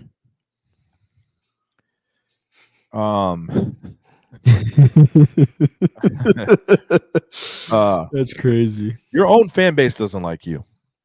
And then you get caught chirping back. Whatever Deuce said he saw, I looked up a thing. It showed that he had to apologize. I don't know what exactly happened. It did not look professional. The guy shaved his head. He's moving weird. Britney Spears shaved her head when she was losing her mind. I mean, listen, hey, I'm just drawing 2 and 2 together here. That's crazy. But get him out of here. You're off to the moon, my friend. So those are my 4 coaches, or 5. How many did I put? I can't count. 1, 2, 3, and 4. Those are my 4 coaches. 2 of them are kind of hot takey-ish. The other ones, you guys got to fuck with it. honestly, I like all of your takes. The Sean McVay, that I never saw it coming. About it, I never saw it coming. I agree 100%.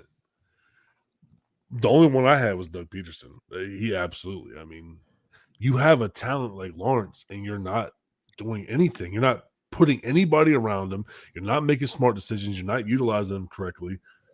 You got to go. Got to go. Yep. Matt, you got anybody else to add to this hot seat?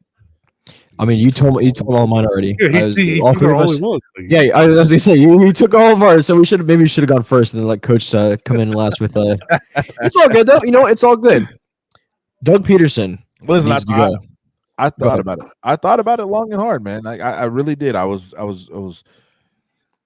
thinking about this. You know, you got a couple new coaches in here that I don't want to throw under the bus already, but some of these guys have been in these organizations for 2-3 years, and you're still not doing anything for your players. Right. Don't give me the excuse that it's your upper echelon, you know, your upper command.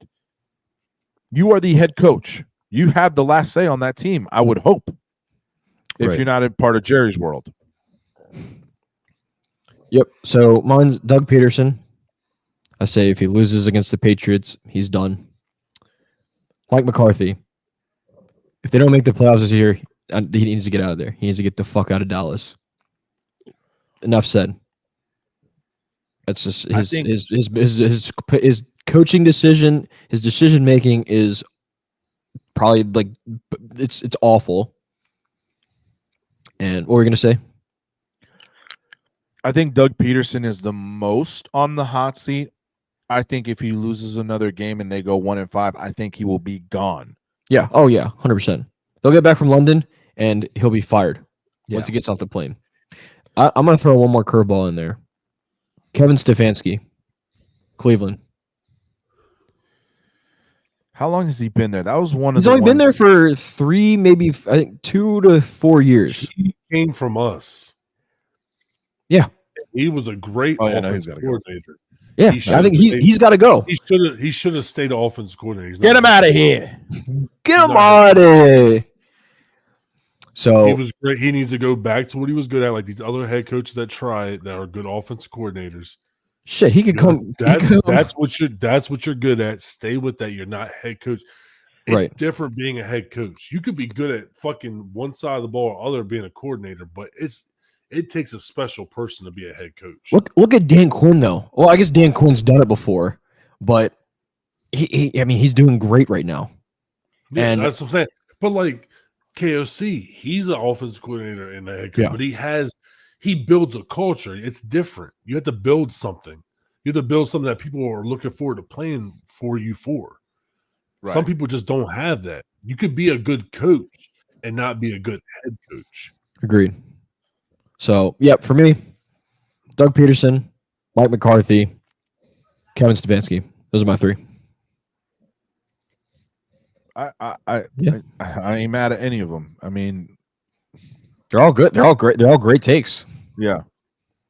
All great takes, indeed. Hopefully, I wish we could have gotten Deuce's takes on this. It is what it is. But it is what it is. Indeed. Happens. Coach, did you want to touch on something about the NIL? Was there a take you had on that? No, it was there's a take that I just want to talk about here, and I want to talk about take advantage of every opportunity that is given to you, right? And we talked about it. I think it was either off air. I believe it was off air. And we talked about the possibility of a child that is attending a high school and is trying to make their dreams come true and make it to the NFL. And the numbers are always stacked against you, no matter what you do, no matter what profession you try. But these numbers are crazy, right? If you think about it, and as of 2021, so this is a few years ago, there are 30,160 high schools in the United States. Okay? 30,160 high schools in the United States. 7% of those kids make it to play college football. 3% of that 7% play Division I football. So, guys, what I'm trying to say is when you get to that point, right, I kind of like that. What happened there? I didn't know what the fuck happened. But when please clip that. Sorry. Your eyes Sorry, got so wide. Please clip that. No. I didn't mean. I meant to do this, but I hit the wrong button. So go ahead. All you. No, what I'm trying to say is, listen, if you've made it that far already, just to play college, let alone make it to D1, take advantage of every opportunity. Don't be stupid. Don't go back to doing the dumb things that you did as a child, or sometimes hang out with the people that you hung out with. Because you have to understand that you are a part of a percentage that is so small. If you're at the D1 level, you're at a 3% of people that play D1. 3%. That is insane. Think of that. There are 30,000 schools. Try and do 30,000 schools and at least 5 seniors per every school. Right? And they're going to want to play to the next level. You made it to D1. You're seeing these guys make these dumb mistakes, act stupid, act childish on these fields. There's so much estrogen going on. It's ridiculous with this football right now. Not to mention, once you make it, once you're that 3%, right? Because let's be real, not too many people get drafted out of division that aren't in Division I. Only 1.6% of those people make it to the NFL. Make it to the NFL. The draft, people that are eligible for the draft are 16,000, usually on average about 16,000 players. 1.6 of them get drafted to the NFL. So when you make it to the NFL, I get it. You put in work. You busted your ass. You did your thing. Please, man, just keep that focus. Just because you made it doesn't mean this is the time to mess up. The time to do whatever you want, when you want, is when you're done. When you're done playing and you're ready to just chill, that's when you can. Because you got to remember, you got a lot of kids looking up to you, man. You got a lot of kids that are looking up to these players. I got my son. My son knows my middle son is a huge football fan. He plays football. He can tell me all the numbers of all the star players that he likes, teams that we don't even root for. He knows them all. So just remember that, man. So just, hey, all I'm saying is be grateful where you are and always remember where you came from. And remember, it's a fans. You're run by fans, man. So that's just it. I just thought it was interesting. I was looking at these numbers, man, and 1.6% make it to the NFL. That's a crazy number. That's all I really got. I mean, I don't know how y'all feel about it. I mean, that's insane to me. That is 1.6. You said 1.6. That is unbelievable. Yeah. Unbelievable. And 3% only make it D1. I mean, it's and this is only counting public schools, so there might be more. But if you just do, it's crazy. You do 30,000 times 5, man. It's 150,000 seniors you're competing against to go D1. And that's why I tell kids all the time. I was like, hey, man, go where you can play. Stop chasing a championship in high school. Go where you can play. Go where you can play and get film. Go where you can play and get film. I reiterate this all the time. And when you get your film, post it and share it. Because if you think that a coach right now is going to find you in a needle in a haystack, where we have a world now where they have these colleges are now doing the transfer portal. They get more players from the transfer portal than they actually get from colleges. I know because I've talked to colleges. I coached high school. Look at what fucking I have sat there. Colorado. Look at what he did for Colorado. The Yes. whole fucking built off the transfer portal. Yes. He just had Christian Hutchinson, the kid that's down here in Mainland, up there. Because now he can start recruiting from high schools because he has something built, something decent. But I've talked to coaches. Coaches have come into our office and we've talked to them. I've talked to the Rutgers recruiter. I've talked to plenty of the recruiters. And you know what they all tell us? It's not the same game anymore. It's not, hey, we're studying this kid. No, they come in, who do you got? Our relationship with the schools have just kind of dwindled because of the transfer portal. They admit it to us. So you have to go out there and advertise yourself like you are the greatest thing since sliced bread, because these schools will look past you.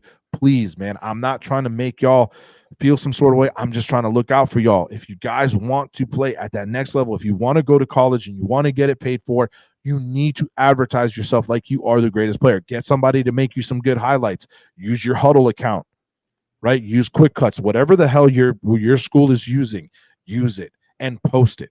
Use it and post it. Use it and post it. Please put yourselves out there. And I know this coming from the social media guy, but if you build a social media presence around your talent, around your ability, you don't have to be the best, because schools are going to pull you because of the attention you bring. Yes. Because guess what? Attention is money. Yes. 100%. And what is the NIL thing doing over there? It's making it just like football, pro football. So you have to, they want to make money because they're giving away money now. I mean, they're giving away money. Mm-hmm. Coach, do you remember last year? Remember that we had that whole XFL recruit, a showcase pretty much down here in Orlando? Right.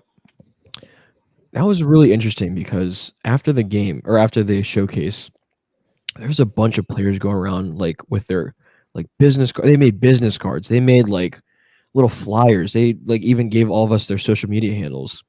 They thought we were recruiters, so they really thought that that we went on a lot of these players personal Instagrams and Facebooks and whatever. We saw film there, so that is a good point. That film is really important. Grabbing film wherever you can, because it'll help you in the long run. No matter where you go, whether you go to the NFL, where you go to the UFL, wherever you go. Yeah, it's really important. So I thought that was a really good point. You know, go to a school where you can get your own film, make sure you save it, and then have it with you. It's kind of like a resume.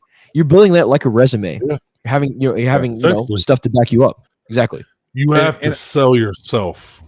Correct. And even these dads, and look, man, and even these dads at the Pop Warner level, man, let me tell you something, man. Just get your kid experience, get them on the field. Get your kid experience and get them on the field. I am speaking from a high school coach standpoint, man. I don't care if your son played D1, Pop Warner, won 37 championships. If he just rode some coattails and barely got any play, he's not going to do anything with us. Okay? If we get kids to come on and did their thing and they never won a championship, but they're good, they just weren't on a good team, they're going to play. Just get your kid time to play. That's all that matters. That's all any coach cares about. All we care about is if they are serviceable, if we can use them immediately. That's all we care about. And if we can develop them in JV, that works too. Because here in Florida, it's JV football and it's varsity. There is no freshman team. They did away with that. So if you can play either level, that's great, man. Take advantage of it. My son's playing JV. He's a freshman. He took a few years off. He started back up last year. He did great last year. He's doing great this year. He's got some big hits. I told him to make film. He's been lazy about it. I got to get on him. I get it. But he has the potential. What position does he play? Film. He plays corner. Corner? Okay. Yeah, he only plays Good corner. stuff. He doesn't want to play offense. He says he likes just Hey, you know what? hitting That's people good. and he likes hitting people and taking the ball away from them. That's what he said. So Hey, you know what? There's Nothing wrong not with that that, many man. people that could say that. Yeah, exactly. There's not that many people who say that. So that's good on him. Good for him. I played the whole game. I played offense, defense, special teams, everything. I didn't get off the field. that's my middle son. all. My middle son's offense and defense. So Good stuff. Good stuff. I'm a defensive guy, if- man. If I had to pick something, I love my defense. I would have Yeah. played just defense if I had to pick. Defense wins I've championships. been defensive coordinator for a few different teams, and I've done pretty well for myself. And I really appreciate all the opportunities that I've ever been given. But please, for whoever's listening, that's young or a dad, just get your kid where they can play. That's all that matters. I promise you. I promise you. Get your kid where they can play, because that's all that matters at the end of the day. When the lights turn off is what did Billy do to help them win? What did Billy do even when they lost? Okay? That's it, man. It's that simple. I promise. There's no magical recipe. There's no he needs to have a fancy name. There's no magical recipe. Get him film, get it out there, send it to coaches. Their emails are all over their websites. Bombard them. Please bombard them. Keep sending it until they tell you to stop. And start small and work your way up, because schools like to see that. Oh, well, there's a Division II interested in little Johnny. Let's see what he's got. We see have a professional Instagram. Don't post dumb shit. Have your height, weight, your GPA. Make sure your GPA is at a 3.0. I get it. It's a 2.0 to play in the state of Florida. But most of these D1 schools won't look at you below at a 2.0. You have got to be God's gift to earth. Exactly. Especially those Ivy League schools. Yeah. So Especially those Ivy League schools. get film, have a professional page, post your highlights, 3.0. Simple. That's it. Good take, Coach. Good take. Hey, if you're still in here, by the way, we appreciate you spending your Tuesday night with us. Make sure you hit that like and follow button. All of the interaction. We really appreciate your interaction tonight as you wind down Tuesday, going into week 7. Yeah, it's crazy. We're going for almost 2.5 hours now. I want to highlight one thing, and then we can get into our week 7 primetime picks. Absolutely. What do you got? Green Bay. Oh, we can also, for those who missed out, we can also highlight the craziness of the trade deadline that happened today. First off, Green Bay signed Brandon McManus today, and that is interesting because their kicking situation. I don't know if you guys have seen it. It's been atrocious the last couple seasons. Yeah. Braden Narvinson, I don't know how the hell to pronounce his last name. He's been atrocious. Last year they had Anders Carlson, the brother of Daniel Carlson. He was atrocious last year. Brandon McManus at least gives somewhat of a, solidifying, positive, feeling, especially, I mean, kicker's nothing to overlook. Every position you can't look at. You cannot win or lose you a game. Exactly. Easily. So I thought that was interesting. I was just kind of skimming through the kind of headlines today. Let's move on to our trades that happened today. We kind of mentioned it throughout the show. If you're just joining us, 3 big trades happened throughout the course of today. First one this morning, huge trade that we've all really been waiting on. Davante Adams was traded from the Las Vegas Raiders. He's heading to the New York Jets to rejoin Aaron Rodgers and his old buddy Alan Lazard. In return, the Raiders got a conditional 3rd round pick. It can become a 2nd round pick. Boys, I want to ask you who won that pick? Do you think the Jets won that trade? Intermediate, yes. Long term, who could you get for a 2nd or 3rd round? You know what I mean? Right. Long term, I think that they lost. Short term, intermediate, yes, they won. But Because that team is Adams is not going to stay there once Rodgers is gone in his contract. So how much longer does Adams have? You know what I'm saying? Exactly, too. Like I say 2 years max. I'll give him 2 years. I think it's going to be right out to Rodgers on the train. Yeah, he did. He got the coach fired. Crazy. He's literally. No, he's not running the show over there. He's not. Rodgers. Oh, really? Yeah, the head coach is fired. Now you got Adams, and you got. Come on, dude! It's Green Bay 2.0. Give me a break. Oh, did you see Davante made an appearance on the Pat McAfee show? Yeah, I saw it. That was crazy. That's cheesy as fuck. I do want to mention 2 potential people before you go on to the next actual pickup that I would think are on that ideal, not chopping block, but hopefully picks for some teams that probably desperately need them. D-Hop, I believe, is one of those people that are on that essential chopping block that could be used as trade bait. And another one is Adam Thielen. He's not bad. He's still actually doing decent. He's just with That's my guy. That's my guy, man. Right. He's with a crappy Carolina team. I can't even say shit, man. When it comes to mentality and just fighting, being that underdog and fighting your way to the top, he's a perfect story for that shit. Yeah. Walk on, like Minnesota. Like, do I hate that we got rid of him? Yes, because of him as a player. Did we miss him? Yeah. But hey, would y'all take him back? Absolutely. Finish out a season. Absolutely. I want him to retire with us. Adam Thielen is definitely somebody that is worth them trading away because he's got a year or 2 left, and you can use him because he has some stock because he's doing pretty decent still. And DeAndre Hopkins is the same thing. So those are the 2 people that I think could potentially take him still back be on open arms, bro. Open arms. Come on back to Minnesota. Finish your career here. Finish where you started. Yeah, definitely. I think Diggs and Thielen there was such a great 1-2 combo. Oh yeah, all those years. There's such a great. I miss it. I honestly miss watching it. That was fun to watch. Hands. Yeah. Oh yeah. Thielen is consistent hands, and like I said, he has that dog, so he fights for everything. 100%. And now, granted, he kind of gets a little. He gets his emotions. His emotions take the best of him sometimes. He gets a little into it, but that's what you want because he buys into it. He wants to win. So I think he has that dog. I think that he'd be good. I think that he'd be a great 3-4 for us.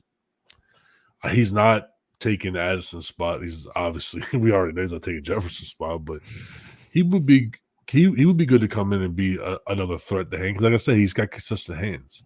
He's a good third. I think he's a good third down back. He's a good third down wide receiver. Yeah, and he's good in the red zone. He always has been. Like I said, he's got consistent hands. He's not going to sit there and burn you down the sideline. He's not going to burn you all over the place. He's got consistent hands. He's going to catch it. He's good red zone. He's good first down. That's what he's good for. It's always what he's always been good for. Indeed. Speaking of the Vikings, we'll go on to the next big trade today. I don't want to necessarily call it big. Cam Akers, former Viking, he gets traded back to the Vikings from the Houston Texans. Texans get a third and a 7th round pick. I don't think he's worth a third. I don't think that was just no. Yeah, I don't think. I get it. That's weird though. That's weird to me because our GM is pretty good about using picks, utilizing our picks. Right. So I'm surprised he gave a third for that. Yeah.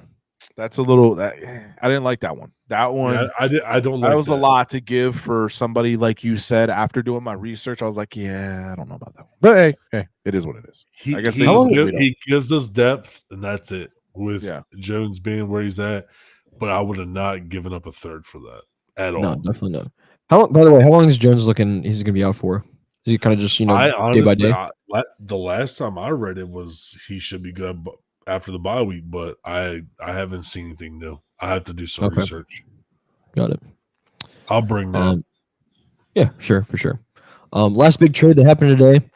Amari Cooper went from the Cleveland Browns. He's being traded to the Buffalo Bills for don't quote me on it, some sort of late round. I think it was a 6th and it's an 8th. 3rd and 7th, and then 3rd and 7th. Okay, they sent a 6th away, but they send a 6th away. Amari Cooper and a 6th round to Buffalo. So why? What? Yeah, that was. But that was a win. That was a straight up win all the way to Buffalo. Amari Cooper is only going to help. He's not going to hurt because he's still consistent. And a 6th round pick to get rid of a 7th round? Yeah, I'll take that. Sure. Well, what? Because if you think about it, Cooper's he's gonna be consistent, like you said. He's not a dud. Yeah. So you're gonna get a 3rd round pick. He's a 3rd round pick potential for that, and then you get a 6 for a 7. So I mean, that's a whole Buffalo win. Yeah, that's a whole Buffalo win. So congratulations, Buffalo. You robbed them butt naked. And I mean, like the Cleveland Browns, they have a little bit of depth. I think their depth is mid at wide receiver. They have Jerry Jeudy left. They have Elijah Moore, who hasn't done shit. That's really about it. They have Njoku at tight end, but his body's made of wet toilet paper. Yeah, no, don't even get me started with him. I picked him 3 years in a row for fantasy. I don't fucking learn my lesson. Yeah. Oh, but Nick Chubb is returning this week. Nick Chubb is returning this week, though. So something to keep an eye on. That man talk about wet toilet paper. Yeah, there you go. When he's playing, though, that man can run. It's just he ain't running for long. No, I think his career might be wrapping up in the next couple of years. But we've talked about it. Running backs' careers are short. They get hit hard. They are. And I think he had his prime. Don't get me wrong. What you said, 4 or 5 years average? Yeah, 4 to 5. Yeah. Was it coach that said that? Yeah, I think he mentioned that. Lifespan of a running back is about 4 to 5 years. Yeah, lifespan of the average running back is about 4 to 5 years. It's really low. I mean, it makes sense. He had a good 4 or 5 years of him being elite, and now he's just. They get hit hard, man. They get hit hard every play, and the ones that run like he does get hit harder because he's hitting them just as hard as they get. You know what I mean? It's not like these other guys that just get hit from somebody else. He's hitting them just as hard. Definitely. Hey, if you're still in here spending your Tuesday night with us, go ahead. Honestly, that's what makes fucking Derrick Henry such a fucking specimen, dog. Oh, he is still producing, and he hits hard. But people people criticize him. Oh, look at you! I have a $250,000 diet. Hey, bitch, he's still doing it. Guess what? He's But number he one. can keep making millions for it. He can keep He's- making millions. You know what I mean? Like, He's number one. So hate all you want, you know. Like, Coach, know I y'all- fucking can't with your commentator voice. I Commentator fucking voice, can't, yeah. Coach. Yeah. Derrick Henry right now leads the league. He's got 704 rushing yards. The next person behind him is Mason from the San Francisco 49ers with 609. He's almost 100 yards over the second place person. And then go figure, Lamar Jackson is on the top 10 list with number 8 with 403. So we have 2 players in the insane. top 10. That's insane. Totally So- insane. But hey, let's wrap this up. I know it was a longer episode. We had a bunch of stuff to go over, bunch of takes. We have breaking news, all that. If you guys want to see the breaking news, me, Matt, and E, we try hard induced to try and put it out there as soon as we get, so you'll get a quick little take on a video, dropping the breaking news on our TikTok and possibly on our YouTube shorts. Is that correct, E? yes, sir. Yep. Yep. So we're trying to put it out there. So just we're trying to compete here with a little bit of something and also have our own fun at the same time. Exactly. Let's go into the primetime games. Matt, take it away. We will vote on them. Absolutely. Let's get it. Yeah, and if you're in the comments still, make sure to interact with us. This is for everybody. E, let's put up winners and losers of last week or the grand yeah. total. You got to made it. You got to made or no? I don't have the grand totals. I'll have that All right, out no worries. tomorrow. No worries. We'll have it out that- tomorrow. We'll Yeah, post we'll it. put it. I do obviously throughout the week. I don't post it on our TikTok or YouTube, but Instagram and Facebook does get our pictures of what we pick. I try to keep it to where every social media has a little bit something different. But our Facebook and our Instagram definitely they tell you who we pick before the games even come on. Bet. Tomorrow I will have our record. I'm pretty sure your boy's on top.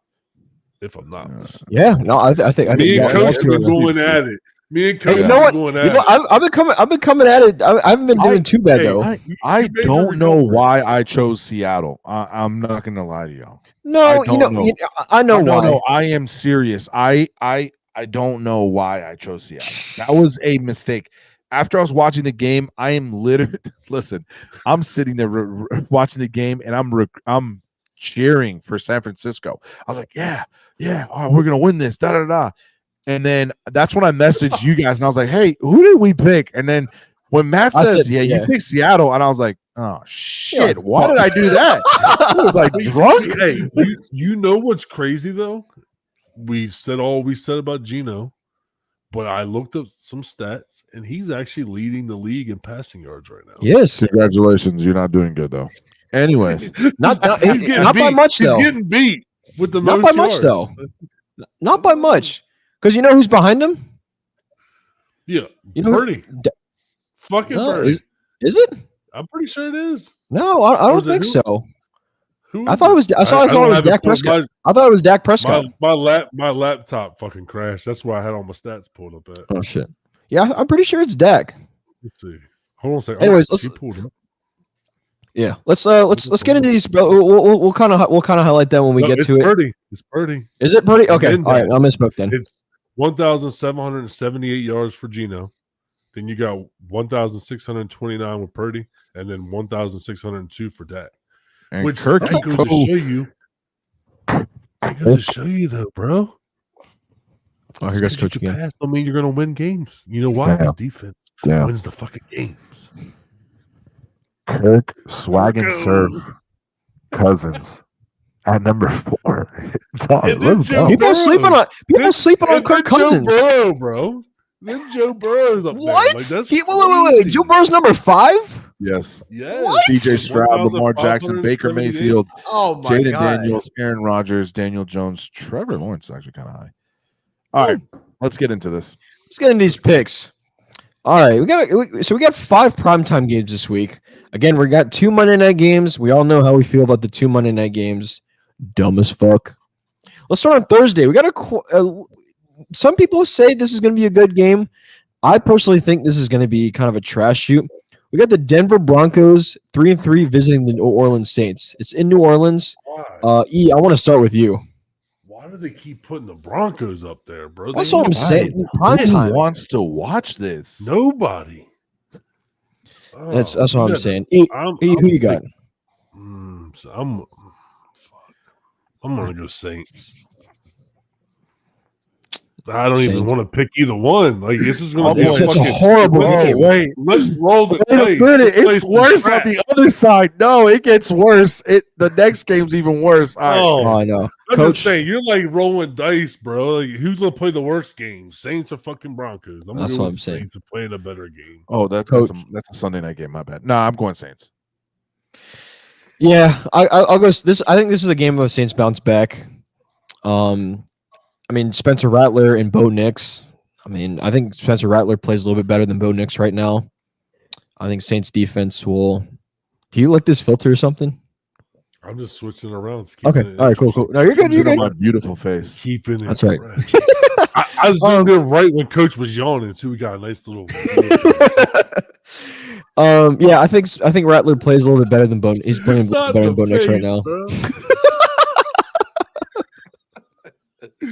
Please clip this. I swear to you, if I knew you were gonna do that, I would have fucking soloed you out just then. Too. I'll go Saints for this one. We'll go 3-3 Saints.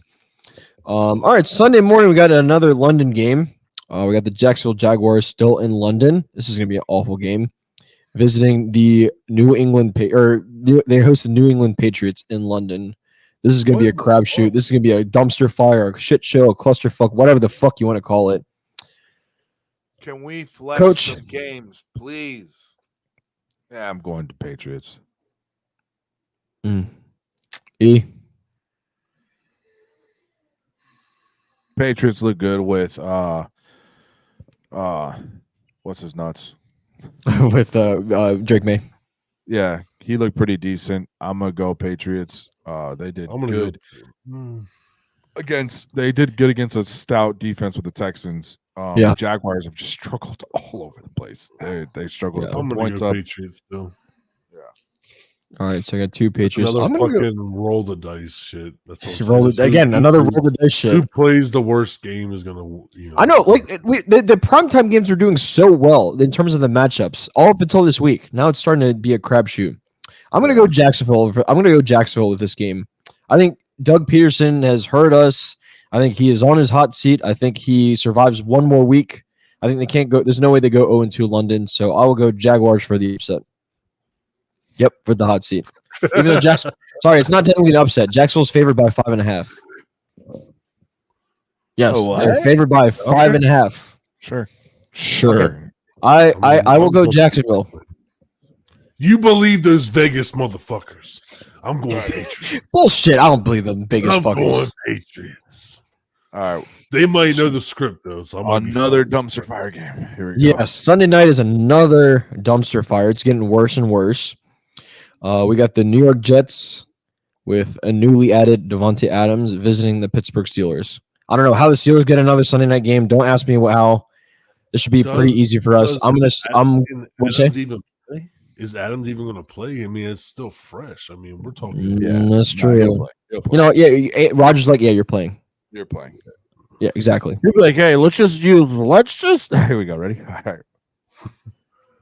Hold on, let's just use our Green Bay Packer playbook. You know, I got it still in my drawstrings here, so we'll just use this because Davante and Lazard will know exactly what I'm calling. You know, we're good. I got JETS, Jets. That's what I got. Steelers are struggling. Their defense is nice, but how many times can your defense pull you out? And the Jets just got a nice new weapon with Davante Adams. I'll go next. I'm gonna go coach. I'm gonna go with the same with coach as well. I got the Jets. I think they catch the Steelers on an off week, and I mean after they'll bounce back after losing to the Bills. They should have won that game, so I think they bounce back. Steelers defense, it's hit or miss. I know they pretty much own the Cowboys, but I think Aaron Rodgers is able to figure it out. So I'll go Jets. I think that the Jets defense plays good enough That's the thing. And the Steelers offense doesn't. And they're about to make the switch to Wilson after. Yeah, that's the other thing too. Yeah, we forgot to mention that. They're going to throw the rhythm off of what they have started to build with Fields there. And I think I go. But they have no receivers. They have no George Pickens. Okay, he's mid. Pat Freiermuth doesn't produce. Like, yeah, move over, bro.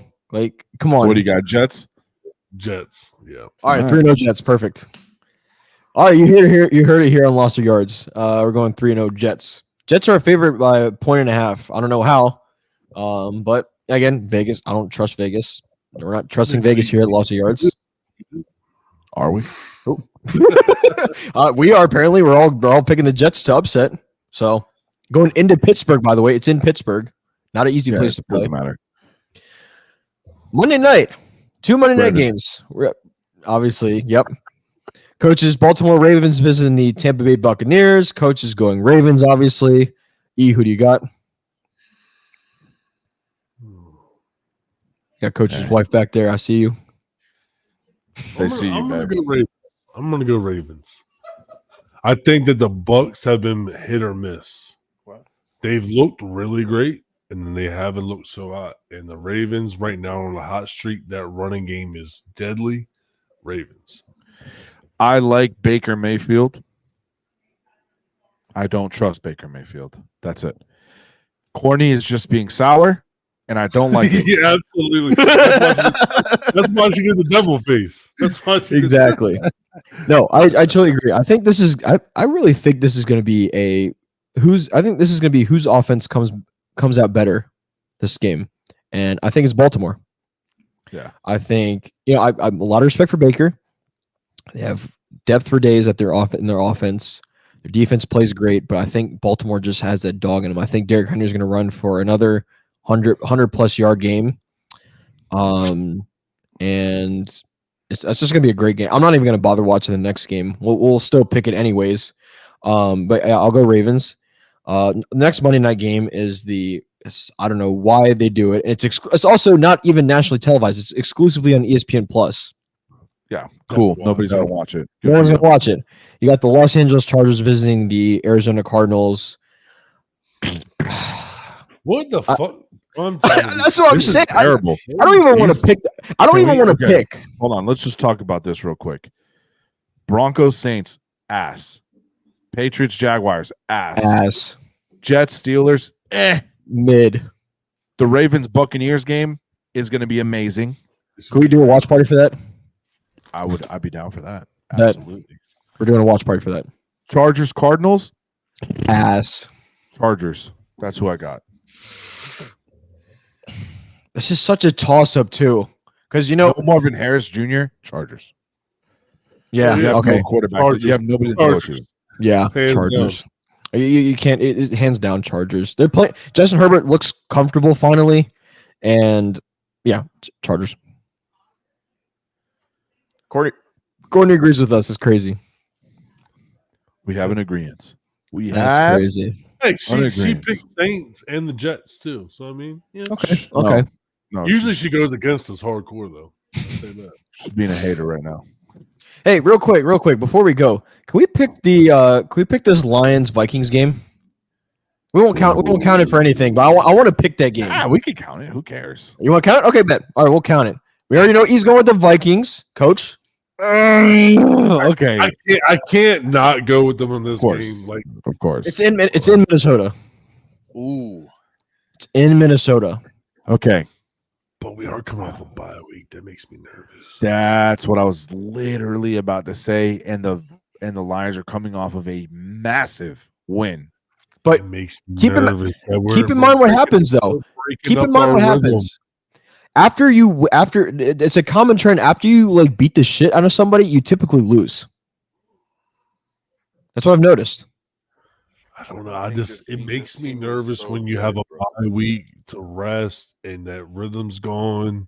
You don't have that momentum going anymore. Dang.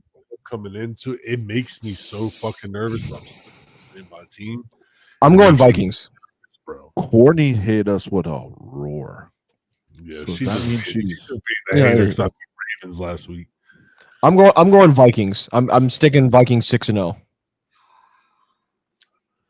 I always knew I liked you, Matt. Don't do Thanks, man. that. Don't I do always that. knew it. Don't do that.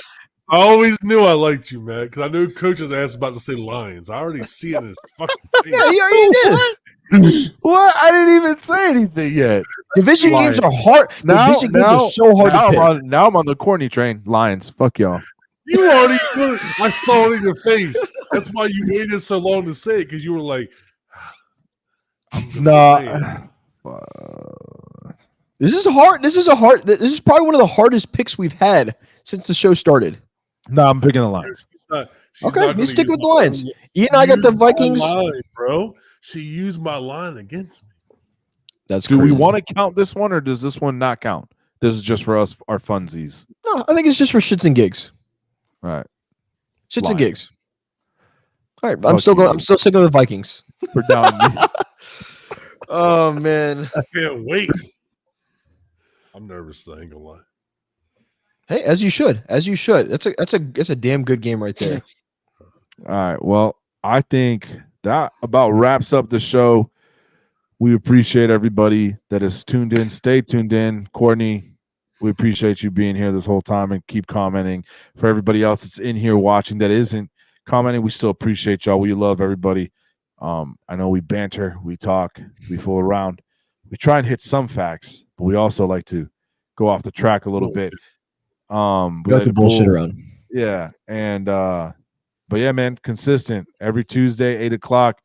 Tune in, man. We'll have our takes. We'll have some interesting news. We'll break it down. We want to And hear if from you any- too. Yeah, and if anything breaking news happens, we will be on it and we will be reporting. So make sure you follow us on all our social medias, man. We appreciate all of y'all for real, for real. We love y'all. And this is Loss of Yards, baby. Like I said, I will say this: follow all the socials because I try to post different stuff on all of them. Just that way, you have something different. It's not all the same shit over and over again. But appreciate y'all. Absolutely. We out.